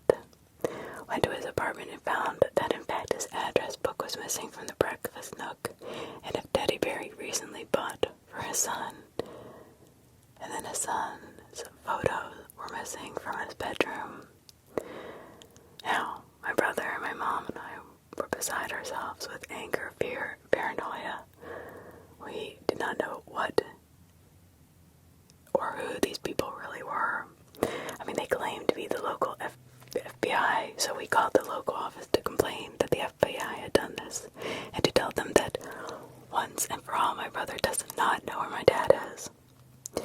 As you might have guessed, the FBI claimed no knowledge of the event, and claimed that they were not looking for my dad. They said none of their agents had contacted my brother. Furthermore, when my mother told me my dad had claimed that he worked for an organized crime group, the FBI would neither confirm nor deny that the hotel had tied to organized crime, or that there was an investigation going on. My mother called the hotel again and told the manager that men were looking for my dad. They were terrorizing my brother and flat out asked the guy if there was any truth to my dad's claims to be working for organized crime. The man laughed and told her, "There's no such thing as the mafia." My mom just rolled her eyes and hung up the phone. We were really trying to make sense of all these bizarre, strange details. We kept wondering where my brother was being, or why my brother was being harassed, but not my mother or me. That's when I was reminded of a weird event had happened to me about 2 or 3 weeks prior to all this. Since I work overnight, I was often wide awake in the middle of the night on my days off with nothing to do. One night I went to the local cable TV company where my friend worked as a computer system operator, just to hang out with him for a few hours and BS a little. But about 3:30 a.m. he had a big computer job to do.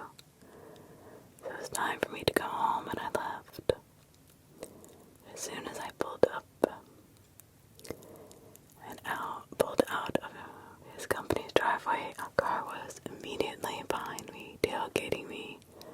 I mean, he was on me so quickly, it scared the crap out of me. The car seemed to just appear out of nowhere. He also had his high beams on and was blinding me. I could not make out anything about the car. I could not see inside to see how many people were in the car, what they looked like, or anything. I couldn't even see what kind of car it was. I changed lanes to let the tailgater pass, but he continued to follow me, changing lanes with me. I moved again, and he moved again. He was blinding the crap out of me, and now seemed to be following me. I stopped at the intersection, got in the left turn lane, my signal on, and he got behind me. Since there was no other traffic at all anywhere around, and of course no officers roaming the streets. When the light changed, I zoomed across the intersection, streaked across all the lanes of traffic into the far right lane, and went through the intersection trying to lose him. But he followed me. Now it was absolutely clear this guy was following me. I got into a nearby neighborhood and tried to lose him, but he kept on my tail. I finally managed to zoom back out to the intersection and crossed over and went to the 7-Eleven in the corner, jumped out, ran inside, and yelled to the clerk that someone was following me. As I did, I saw the car that was following me cut through the parking lot of the 7-Eleven, and for the first time I got a good look at the car. It was a late model tan-colored 4-door, and there were 2 white guys in it. The I was exaggerating. It was probably just kids messing with me and let it go. I left, but still spooked. I didn't want to go straight home. I was afraid they might follow me. I didn't want them to know where I lived. I went to my work instead.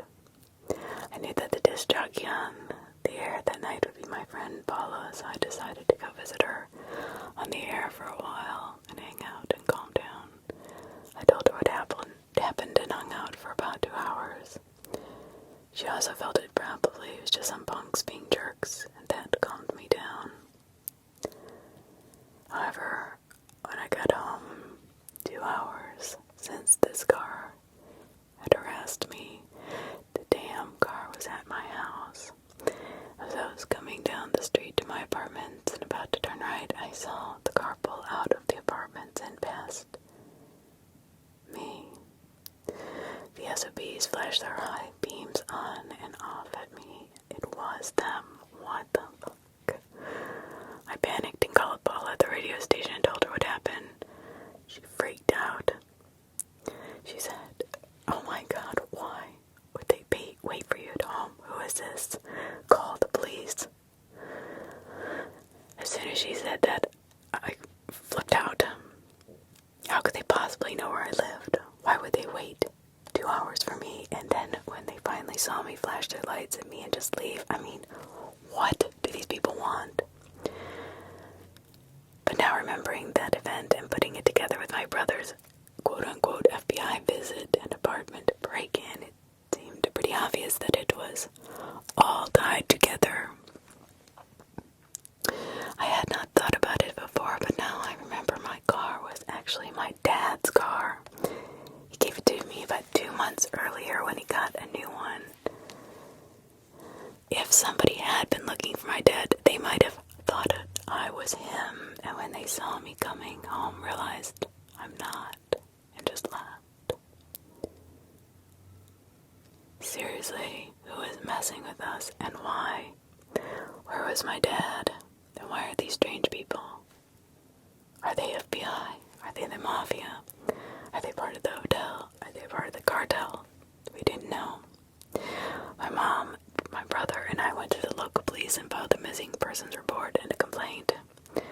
We spoke to a very nice detective. About 5 days later, we got a call from the detective, and he had solved the whole strange case. Turns out my dad disappeared because he owed his employers more than $50,000 in gambling debts. The detective confirmed that my dad did work for some unsavory characters. He had said they were not organized crime per se, because he had no idea if my dad was shuttling fugitives or not. He said my dad was hiding out in Nevada and that he had spoken to him and he was alive and well but hiding. We asked, then who the hell are those men and why were they bothering my brother? The detective explained that it's not uncommon for unsavory bounty hunters to collect debts or impersonate law enforcement and call and harass people. My brother asked how did they get his apartment address. Detective said his lighting and how did he get into his apartment. The detective said his sliding glass door is easy peasy to open and they probably stole the address book hoping it had my dad's contact info. They stole the teddy bear and the pictures to use to scare my brother, which worked. So I asked the detective why the men only harassed my brother and not my mom or me.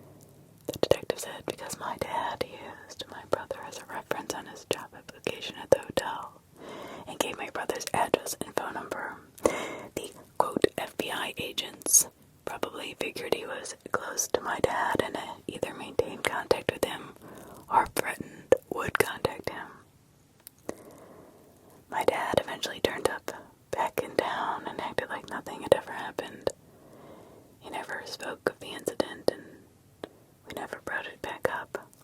I guess he got the money he owed, I don't know.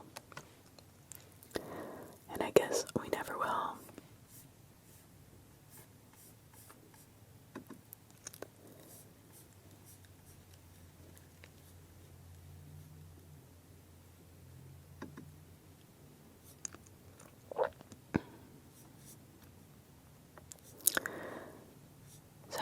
4 years ago. My father works nights, so I'm home alone until 2:30 in the morning most days. We live in a pretty quiet area where people usually keep to themselves. One night at about 1 in the morning, there was a knock at the door. When I checked our people, there was a young woman with a car parked near the curb in front of my house. I answered, and she looked really young, maybe 15 or 16. Just looked really young. In short, she looked just barely old enough to be driving. She told me that she was having car trouble and asked if I could come check it out and possibly give her car a jump. At this time, I did not have a car of my own, or knew very much about cars. I was a little help, but offered to call someone if she needed AAA or tow service. She declined, but kept insisting that I check out the lights on her dashboard to see if it was normal. At this point, I just didn't want to be outside with a stranger. I politely informed her I'd be of little help because I had zero knowledge of cars. I went back inside, but kept looking through the people. She opened the back door, got into the back seat, and the car drove off. It instantly made my stomach drop. And had me extremely freaked out. I was distraught, thinking about what the real reason she approached my house. Who was really driving the car? And the entire situation left me confused and frightened. I spent the next few days a little on edge because I was afraid they may return, knowing that someone is there or that I was alone. That girl, I often wonder who is she and why pick me? At the time, I wish I had a video doorbell so I could find out if she was a victim or a villain. It still bothers me a lot to this day and is eerie as hell.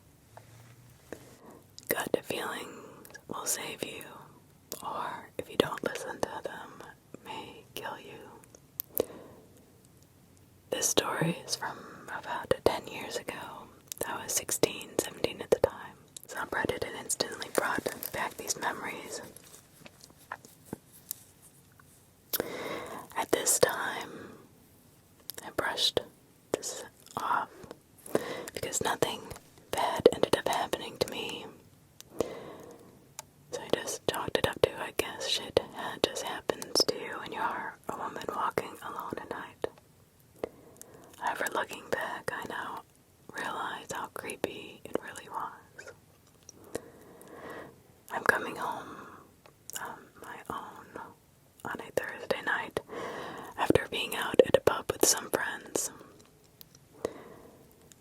We had been out a little more centrally in the city, so I had to take a bus on my own to get home to my residential neighborhood. I'd done this route hundreds of times. I didn't see it as being particularly dangerous, especially as I lived in a fairly nice neighborhood. I guess it was about 11 p.m. But because I lived in a residential area, and it was in the middle of the work week, when I got off the bus at the stop, it was absolutely dead, and there was not a single person around. Again, this didn't really spook me, particularly as it is only a 5-10 minute walk from the bus stop to my house.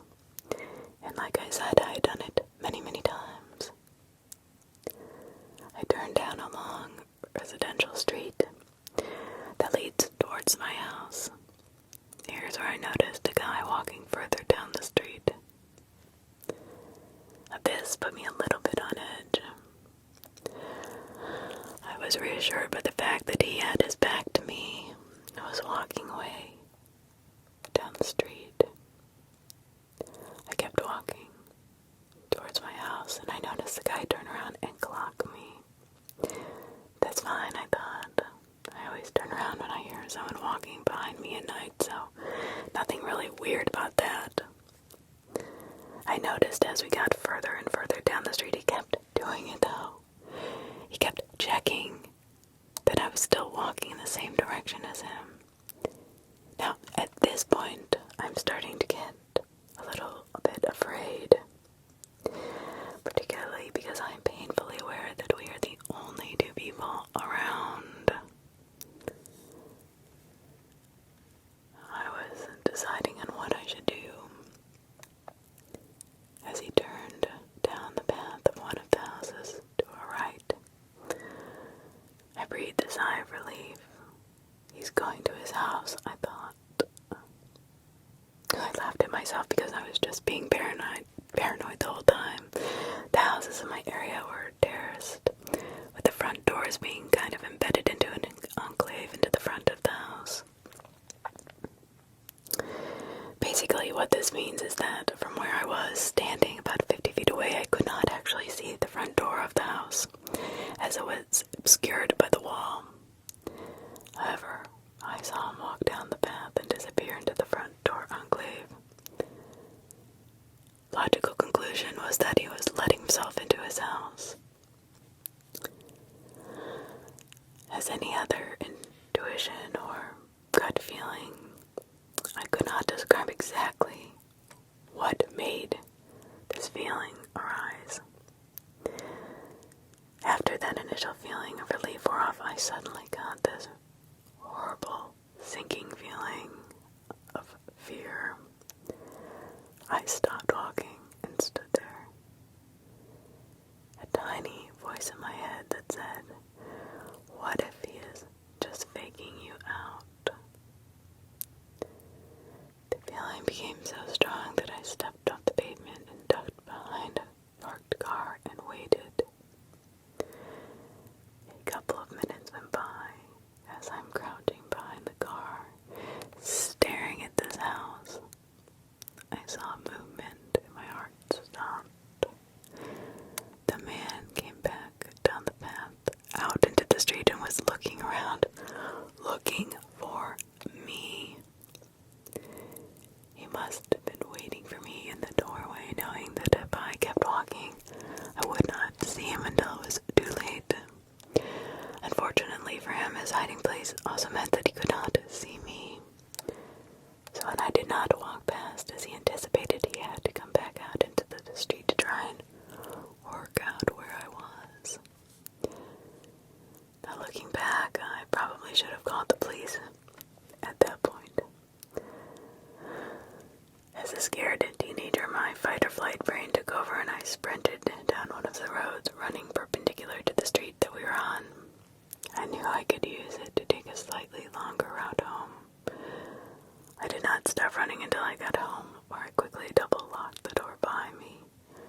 Amazingly, I didn't even think to wake anyone in my family up. I simply went to bed and woke up the next morning, went to school. I dread to think what would have happened if I had not just suddenly got a bad feeling and stopped walking. Part of me thinks that on some subconscious level my brain must have registered not hearing the front door shut after the man had approached it, therefore triggered an alarm. Naturally, to preface the story, I'm a paramedic. I have been for 10 years. I work in emergency medicine, so you get to see the weirdest and the worst of people. And not too uncommon for these types of stories to exist. My 10 years, I've never experienced pure terror incarnate like I had about 6 years ago. I will not be revealing specific or identifying details that pertains to privacy and HIPAA. So, about 6 years ago, I moved to another city for work. I worked for a 911 ambulance service that responded to calls in the city, as well as the country, which had a few other small towns. The city itself is not a large city, suburb, 100,000 people. Working for that service required working 24-hour shifts. It wasn't particularly busy busy. Maybe you'd get 5 to 10 calls in 24 hours. Generally get some decent sleep at night. The city was a pretty rough place as the oil industry had boomed here, which drew all sorts of folk from around the country to work in the oil fields nearby. The night in January, my partner and I, who was an EMT basic, received a call in the next town over. It was about 2 a.m. when the call came out, and the only information we had was that a person in an apartment called 911. After hearing the downstairs neighbors screaming for help, we responded emergent as the details were very limited. We arrived on the scene. Police and fire department were already there. We were getting ready to make an entrance into the building with them. The person who called 911 was there and told us which apartment she heard the screaming come from. We attempted to pound on the door at first to get the resident to come to the door. When no one answered, the fire department got ready to spread the door and make entry. Luckily, the landlord showed up and gave us keys to get into the unit. And as we opened the door, creepiness started. The apartment was pitch black. Not a single light, as if no one was home. Police entered first with our flashlights. We followed. Looking around the apartment, the kitchen and dining room looked like a hoarder's nest. I'm not exaggerating when I say there were literally 5-foot tall mountains of garbage, food, dishes in the kitchen and the same in the living room. But at the magazines and clothes and garbage, there was only a narrow walkway to navigate the apartment. Officers proceeded down the hallway ahead where the bedroom and bathroom were. One of the officers stopped at the bathroom door and there was a light shining from underneath. The officer opened the door and just stood in the hallway with a flat tone. He said, "She's in here." I walk in first to the bathroom. First thing I noticed is the peculiarity of the light in the bathroom. It was a very pale yellow light coming from a single bulb on the ceiling, similar to those only heat lamps that used to be common in bathrooms. The light gave off an odd vibe as it was just so unnatural of a light. The next thing I noticed is a lack of anything in the bathroom. No floor mats, no toilet cover, no towels, no knickknacks, nothing. Empty. Which is why I found this so strange, because this person was a hoarder. Wouldn't the bathroom be the same? But except the vanity, which contained the sink, and on top, in the bowl of the sink were approximately 20 to 30 makeup bottles piled. Some were opened and leaking, causing there to be powders and liquids everywhere. The last thing I noticed was the body of an elderly woman lying naked in the tub. I walked closer. I can see her lying on her side, nearly in the fetal position. Her skin is pale and there's about 8 inches of water in the tub. Looking at her face, her eyes are closed and her head is against the bottom of the tub with her mouth and nose completely submerged under the water. My partner steps in behind me.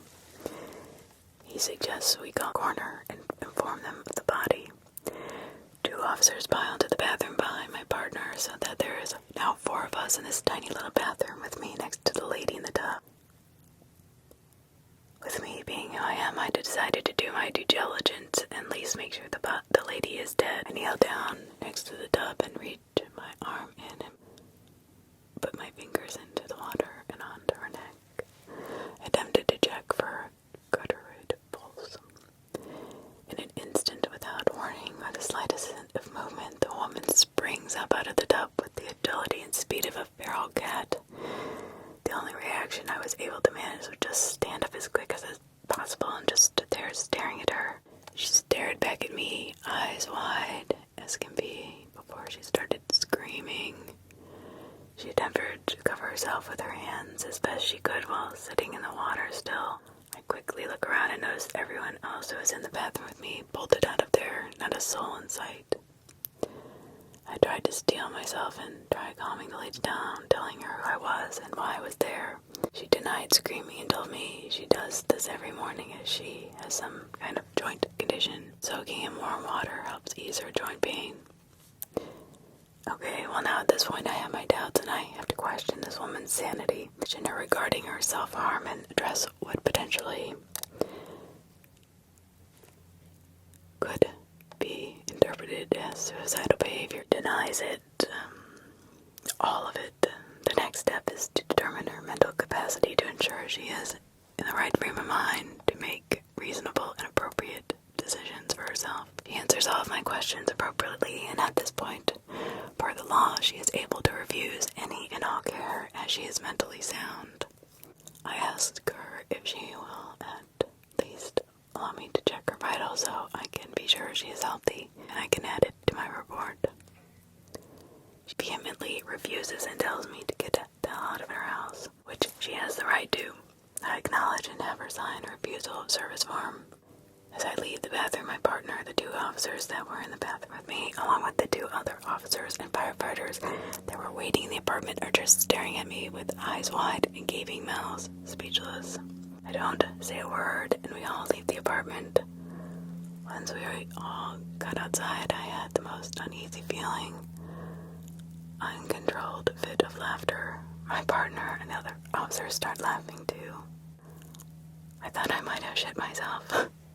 My partner told me that all he remembers is seeing her move, hearing me say, "Oh fuck," which I don't even remember saying, and running out of the bathroom. I wish I could say I never saw this lady again, however, that would be untrue. Lady, part 2. So I just want to warn you that this is going to be quite graphic.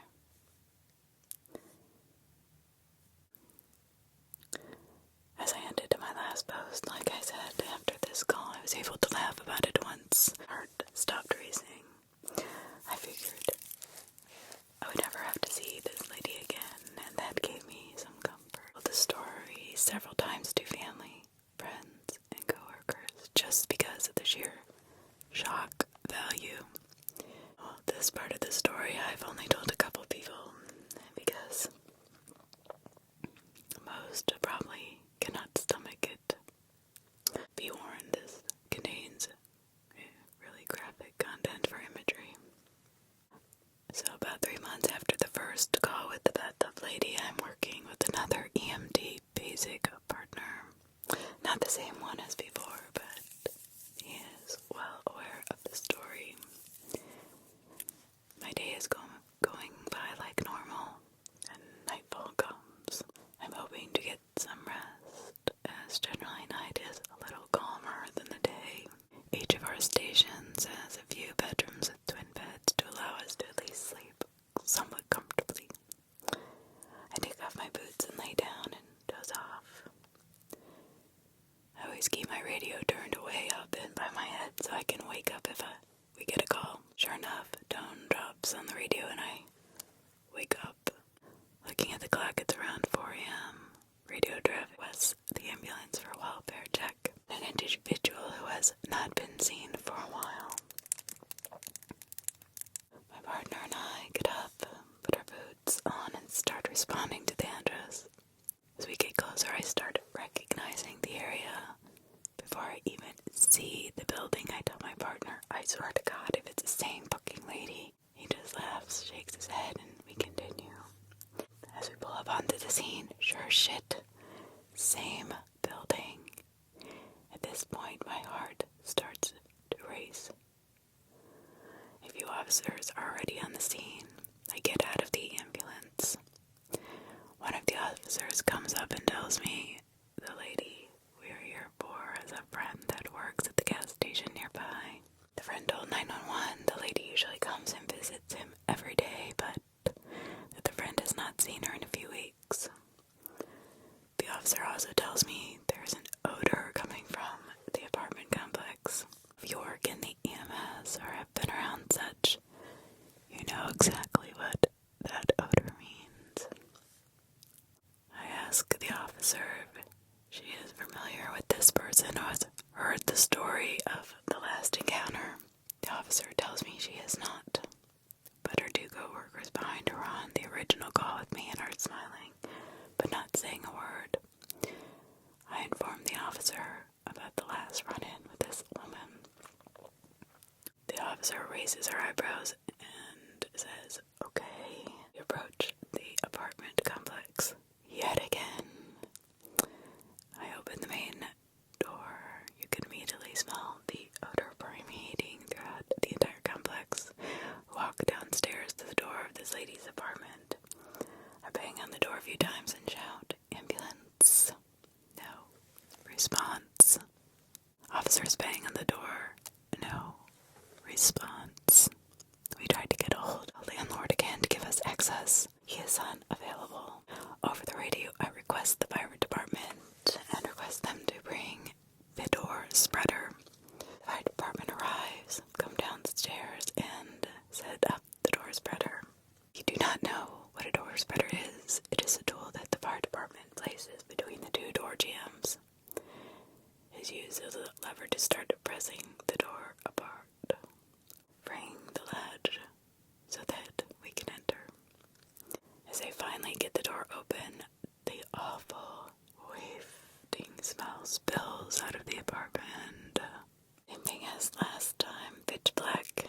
The apartment, piles of garbage all around. The apartment 5 feet high that barely allows you to move through. Though this time it is a bit different. There are thousands of flies buzzing around. Again, the officers enter first with us following with our flashlights. One of the male officers gets down the hallway to the bathroom and opens the door, looks back at me, shakes his head, and continues forward. My EMT partner, who is pretty new, is right behind me. I turn to him and tell him to wait in the hallway. I'll let him know if I need him. I was trying to be nice and spare him some future nightmares. The officer continues down the hallway towards the bedroom. At this point, the anxiety increases in me. We are now in uncharted territory. I have no idea what we are going to find. The officer eventually makes it to the bedroom. I see him shine his light into the bedroom, then uses the bend of his elbow to cover his mouth and nose. He waves me over. As I walk to him, the smell only gets stronger. I peer in the bedroom with my flashlight, and that's when I see her. The bedroom is set up so the bed is right in the middle of the room, with the head pressed against the wall so there is some space on either side at the foot of the bed. Or at least there would be if her floors weren't filled up to the height of the bed with clothes, magazine, books, food, and garbage. There are 2 large, conical-shaped mounds side by side at the foot of the bed. The tiny space between the 2 huge mounds and the foot of the bed lies the bathtub lady. Now, this is a very small old lady. When I saw her the first time, she maybe weighed 90 pounds. She is also white. You'll see in a minute why this is important. Stunned for a moment, I stand there next to the officer and just stare.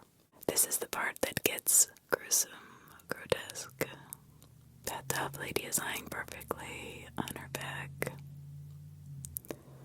Her arms folded up and crossed in front of her like you would see a skeleton doing in the movies, or somebody in a coffin. Bathtub lady's skin looks almost like paper. It's dried out and shrunken, turning black and rotting. Hence the reason I said this was a white lady. The level of decomposition from her is one I had never seen before.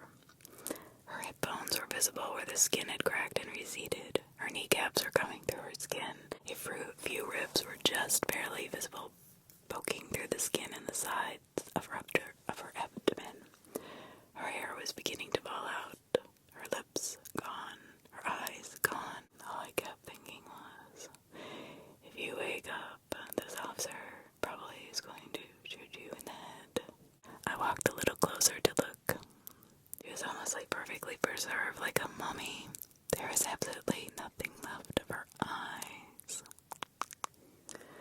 sockets were completely empty with the exception of maggots crawling around in the sockets. From behind me, I hear a couple quiet, muffled gags. I walk back out to my partner. Look, man, I'm sorry, but we need the body bad, and I need your help. Everyone walks outside to get some fresh air.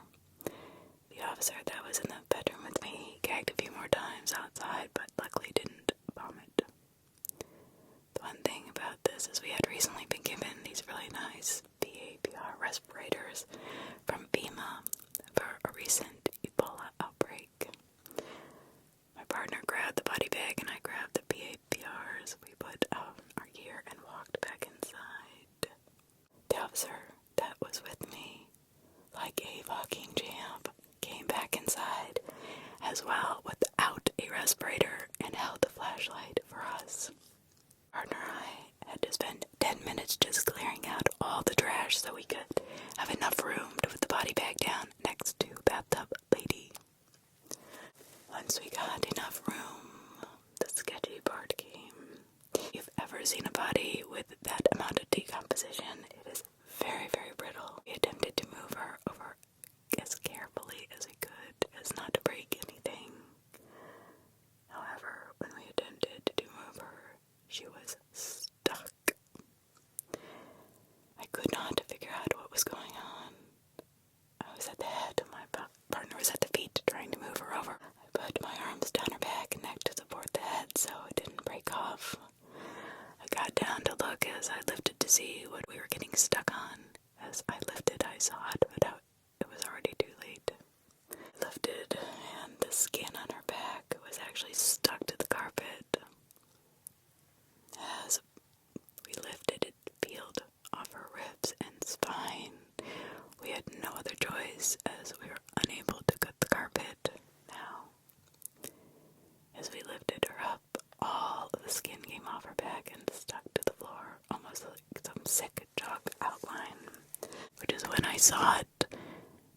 What seemed to be like 1,000 maggots or more crawling around the inside of her skin, between the skin and her back. We moved her gently into the body bag, luckily not breaking anything. We got the bag out and into the ambulance. We transported her to the funeral home with our windows rolled down in emergency, so we would not have to stay in the ambulance as long as possible. But that's the story of the Bathtub Lady. I'm sorry about the gross details. We figured she died shortly after our first encounter with her and that we may have been the last ones to see her alive. She needed help, so I helped her. I've been living in my 2-bedroom apartment, I guess for a few years, and nothing really out of the ordinary occurred until a new tenant moved into the unit by mine. Now, this all happened a few months ago, and as I was leaving for work in the morning to see someone carrying a couple of cardboard boxes in the cramped hallway of my apartment building. Hello, do you mind giving me a hand, please? A soft female voice called out from behind the boxes. I dashed over to relieve her for some of her weight. "Oh, I got you," I assured her. Whatever she was carrying was really heavy. I was surprised she could carry it up the stairs without aid in the first place. We shuffled awkwardly to the door of the unit next to mine. "Sorry about this, just give me a second to," her words trailed off, followed by the rattling sound of keys. She took a step back into the doorway and guided me through. "Let's just leave it here," she spoke in a strained tone. We set the boxes down in unison, my back already cursing me for doing something so strenuous early in the morning. When I stood up, I was awestruck to see one of the most beautiful women I'd ever seen. Her fair skin accentuated her cute freckles. Her long blonde hair was tied into a bun, and a couple down, a few more to go, she sighed. The young woman glanced at me, reaching out for a handshake. "Thank you so much. My name is Madison. Call me Maddie," she said as she gave me a warm smile. I shrugged off the pain coming from my lower back and gave her my most welcome greeting. "Hey, I'm Ben.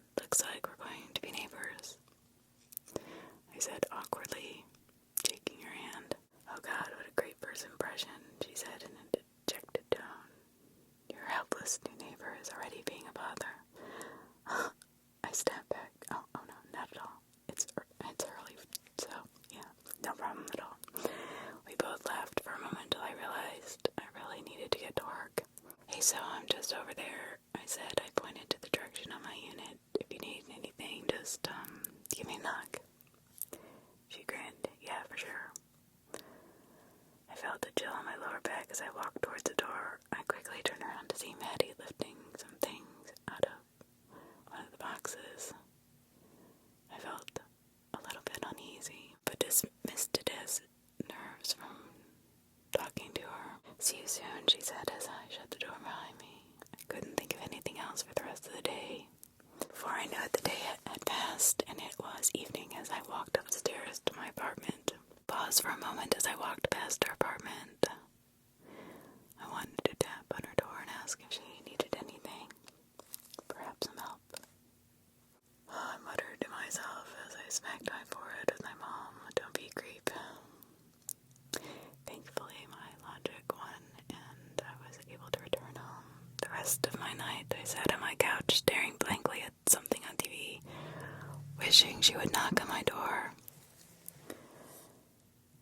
Now, in the middle of the night, I am jolted out of a deep sleep.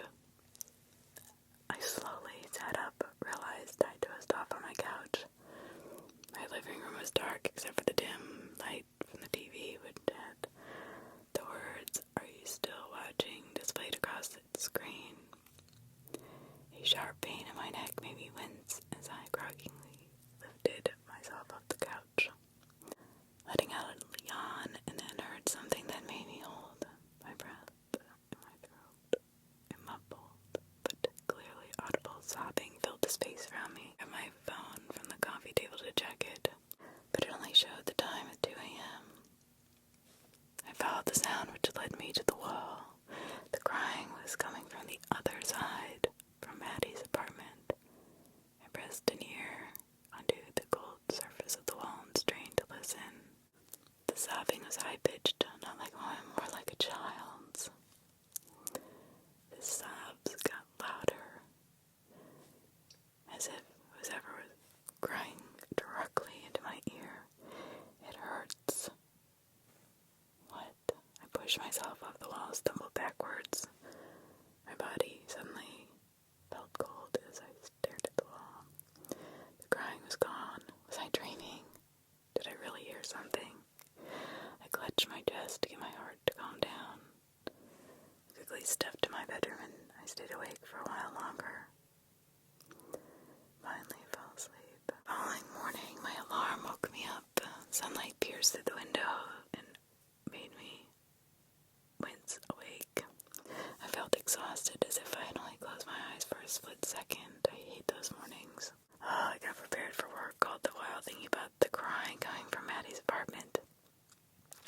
Maybe she has a kid or something.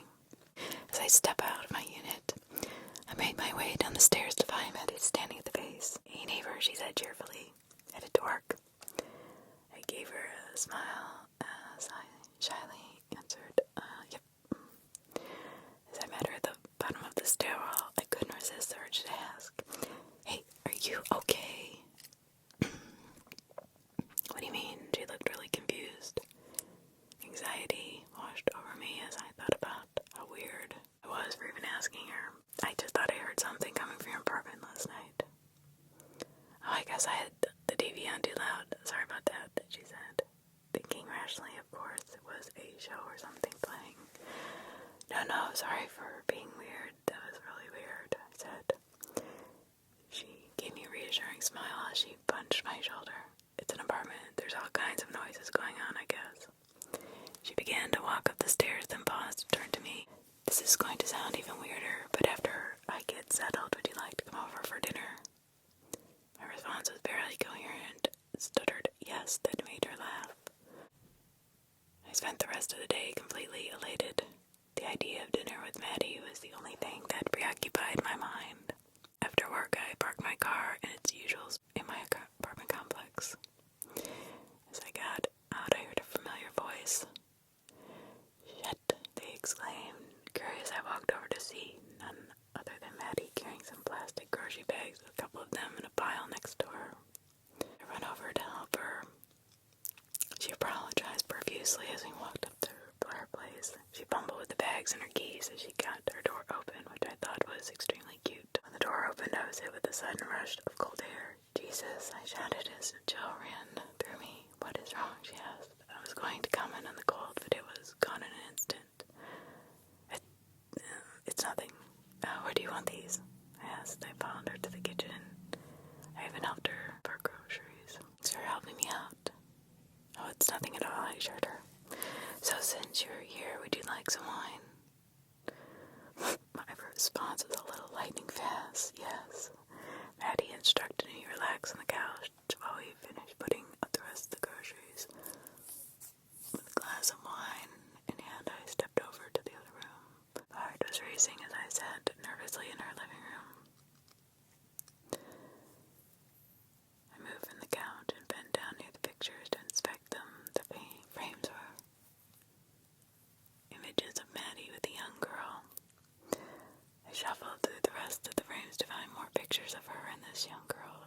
She had bushy blonde hair, blue eyes similar to Maddie's, and a big smile in each of the pictures. What are you doing? Maddie's voice made me jump. I turned to see her standing with the wine in one hand and a bottle in the other. I saw these picture frames and was just curious. Trailed off and asked, "Is this your kid?" Maddie's face twisted into a sad expression and she took a deep sip of wine. Yes, that's Lydia. Was she the one I heard crying last night? Oh, she does not stay with me. She winced a bit as she said that. Her dad and I had a lot of issues and she's with him actually. I felt remorse for my question and reply. Should be poking my nose in where it doesn't belong. She took another sip of wine and said everything was fine. I finished my glass, excused myself to the restroom.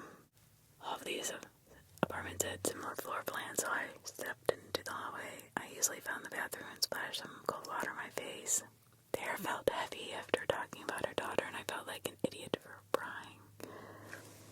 So I shut the light off and moved into the hallway. That's when I saw something that made me freeze in my tracks. At the other end was a dark shape of a young child. It stood there with its head tilted all the way to its right side. After my eyes adjusted to the dark silhouette, I was able to make out the faint features of its face. Was it Maddie's daughter? I was stunned. She turned her head upright and it made a sickening cracking noise. She began to creep towards me, each step making that cracking sound. I took a few steps back. I was struck with fear as she grew closer. She moved into one of the bedrooms and slowly closed the door. All my eyes were fixated on the door for a moment until Maddie called out and asked if I was okay. I quickly stepped past the room and made my way back to where Maddie was. Are you sure you're living alone? I blurted out. Yes.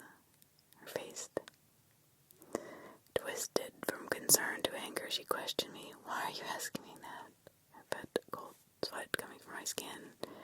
I just saw your daughter walking down the hallway and there was something wrong with her. That's not possible, she said with a stern voice. She's not here. She's with her dad, like I told you.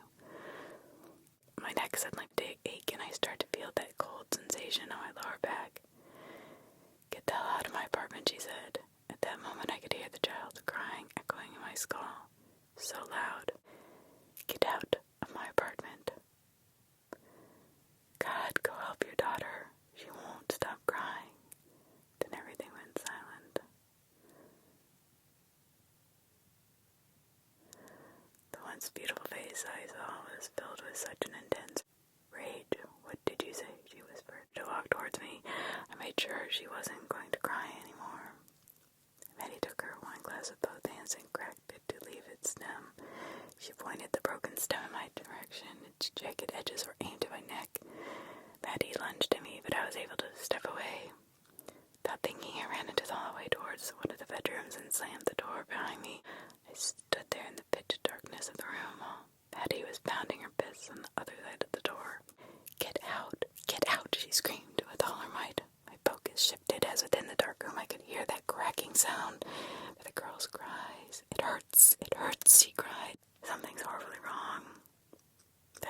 this kid with this crazy woman.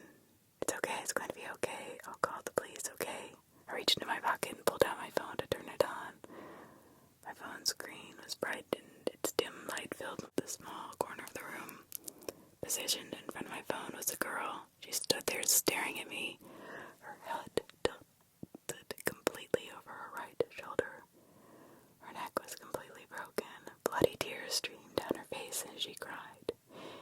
It hurts, Mommy, it hurts. She then placed a hand on top of mine that sent a shock through me. My vision was filled with images of Maddie and a man arguing. My vision shifted to her raising her hand over her head to bring down a fist. I could feel the hot impact on my face as darkness overtook my sight. I felt myself lying in a bed with my eyes stinging from crying so much. I could hear Maddie and the man arguing again, and the man screaming, "Put the knife down, medicine." Then there was an eerie silence. I could hear a door open, and I felt a weight pressing on top of me. My neck started to ache. That familiar pain I felt earlier. Shh, stop crying. I heard Maddie whisper in my ear. I felt the weight of her forearm press onto my neck as a sharp, cold pain pierced my lower back. My vision snapped back, and I was standing in the center of the dark room I trapped myself in. I heard the door slowly creak behind me, and Maddie whispered under her breath, "There is no more crying. No one's going to cry anymore." I hear her quicken. Her footsteps head towards me, and I turned to kick her. I yelled as she stabbed the broken wine glass stem into my leg, and I fell backwards. She shuffled towards me like a mad animal and pulled the glass out of my leg. Maddie repositioned herself on top of me, and with the light from my phone, I could see the raised expression of a killer. I came to the realization that she was going to silence me like her child. I blinked, and I saw that right beside her was her daughter. She wrapped her arms around Maddie, who was frozen in fear. "What's this? What's going on? Why am I so cold?" she shouted. Maddie couldn't see her dead child clutching at her, attempting to stop her movements. "No more, Mommy. No more crying," she hissed. She reached for her hands and moved them to her throat. "Wait. What's going on? Stop," Maddie yelled as the glass she was clutching in her hand. Her edge piece pierced her skin and bled forward out of her hole in her neck. She started crying, but her sobs turned into gurgles as the crimson blood. Her eyes rolled back into her head, and she collapsed on the floor. The pain in my neck was relieved as the girl slowly turned her head towards me. The sharp chill in my lower back had vanished, and before I could react, she was gone. I slowly picked up my phone and eventually dialed 911. I was attacked and defended myself against a woman who murdered her child. I just wished I or someone had helped the little girl sooner. So I'm a drama scene cleaner. I clean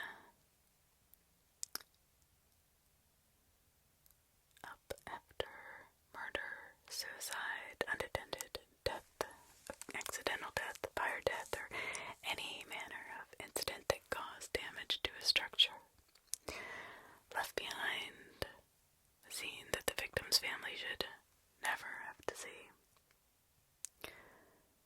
Now, these stories are not scary in the spooky way, but they're scary because of the feeling they leave behind, the sadness, the emptiness, the loneliness.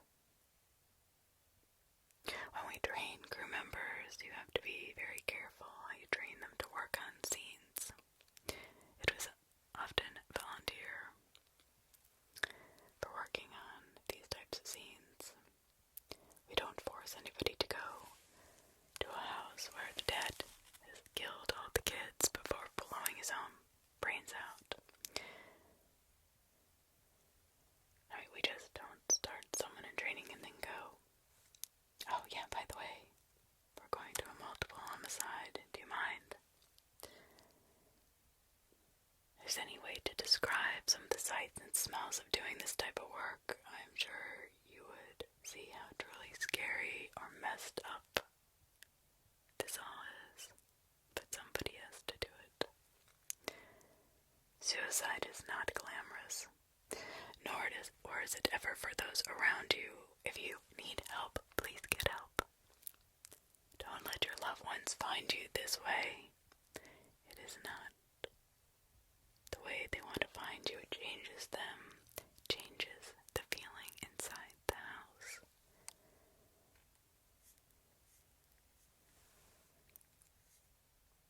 Back in late 1990s, just before I really got into the field, we got a call to dispatch a crew out to a house, and we were told that there was an accident with at least one death.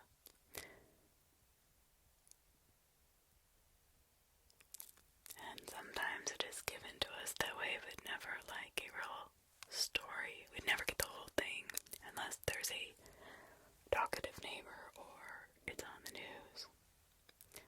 So we arrive at this house. It's a modest house. Not really a high-end home and not really a low-end home either. It's on a cul-de-sac. 2 stories.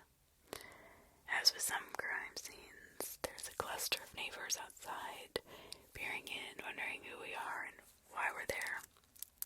See, the sheriff's department had just released the scene, so all the crime scene investigators had already done their job. I approached the house, and the first thing I noticed is a ton of what look like bullet holes in the stucco, broken glass, and long blood stains in the driveway. So we go inside, suit up immediately because the police probably used tear gas. There were blood stains all over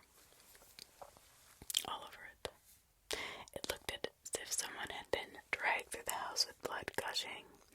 There were areas that had pulled up blood, areas where things were kind of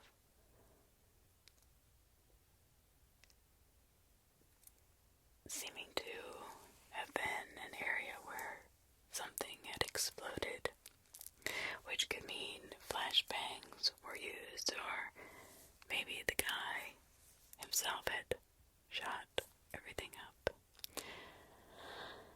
I don't know. Probably what strikes me is how benign the underneath really does look.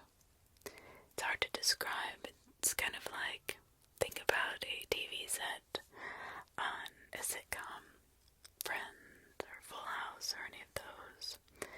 Now imagine the same TV set with blood smeared and pulled in bullet holes and tons of broken glass all over that scene. They seemed like a very normal family. I remember in their living room a big blue wood cut-out sign that said family. Before the live, love, laugh signs were in style, and underneath that sign, a ton of family photos of kids and parents and Christmas and graduations, vacations and smiles and happiness. I guess the first thing that goes through your mind is what went wrong. This seems like a very normal, happy family. I mean, other things that were hanging on the wall dedicated to the dad's love of his sports teams and pictures of him with his buddies at the games, completely normal. So again, you ask yourself, what the hell happened? Well, from what we pieced together, news reports, neighbors who wanted to talk to us while we were cleaning this blood off the driveway. Apparently the dad went crazy and was talking about demons. And I'm not talking about, like, we all have our demons, but actual demons. He was seeing them. They were attacking him, sent by the devil. And that demons were trying to take the souls of his family. So he preferred to murder his entire family so they would go to heaven instead of letting them become attacked by demons. He ended up barricading himself in the house. Some family members tried to get away after being shot and stabbed. One collapsed in the kitchen and one escaped somehow. It was pulled out by the police. He ended up shooting back at the police and the neighborhood was evacuated for blocks.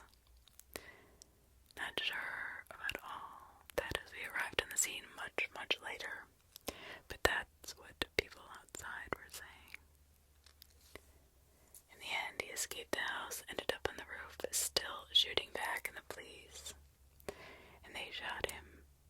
He fell from the roof, and that was his blood. We were cleaning up from the driveway.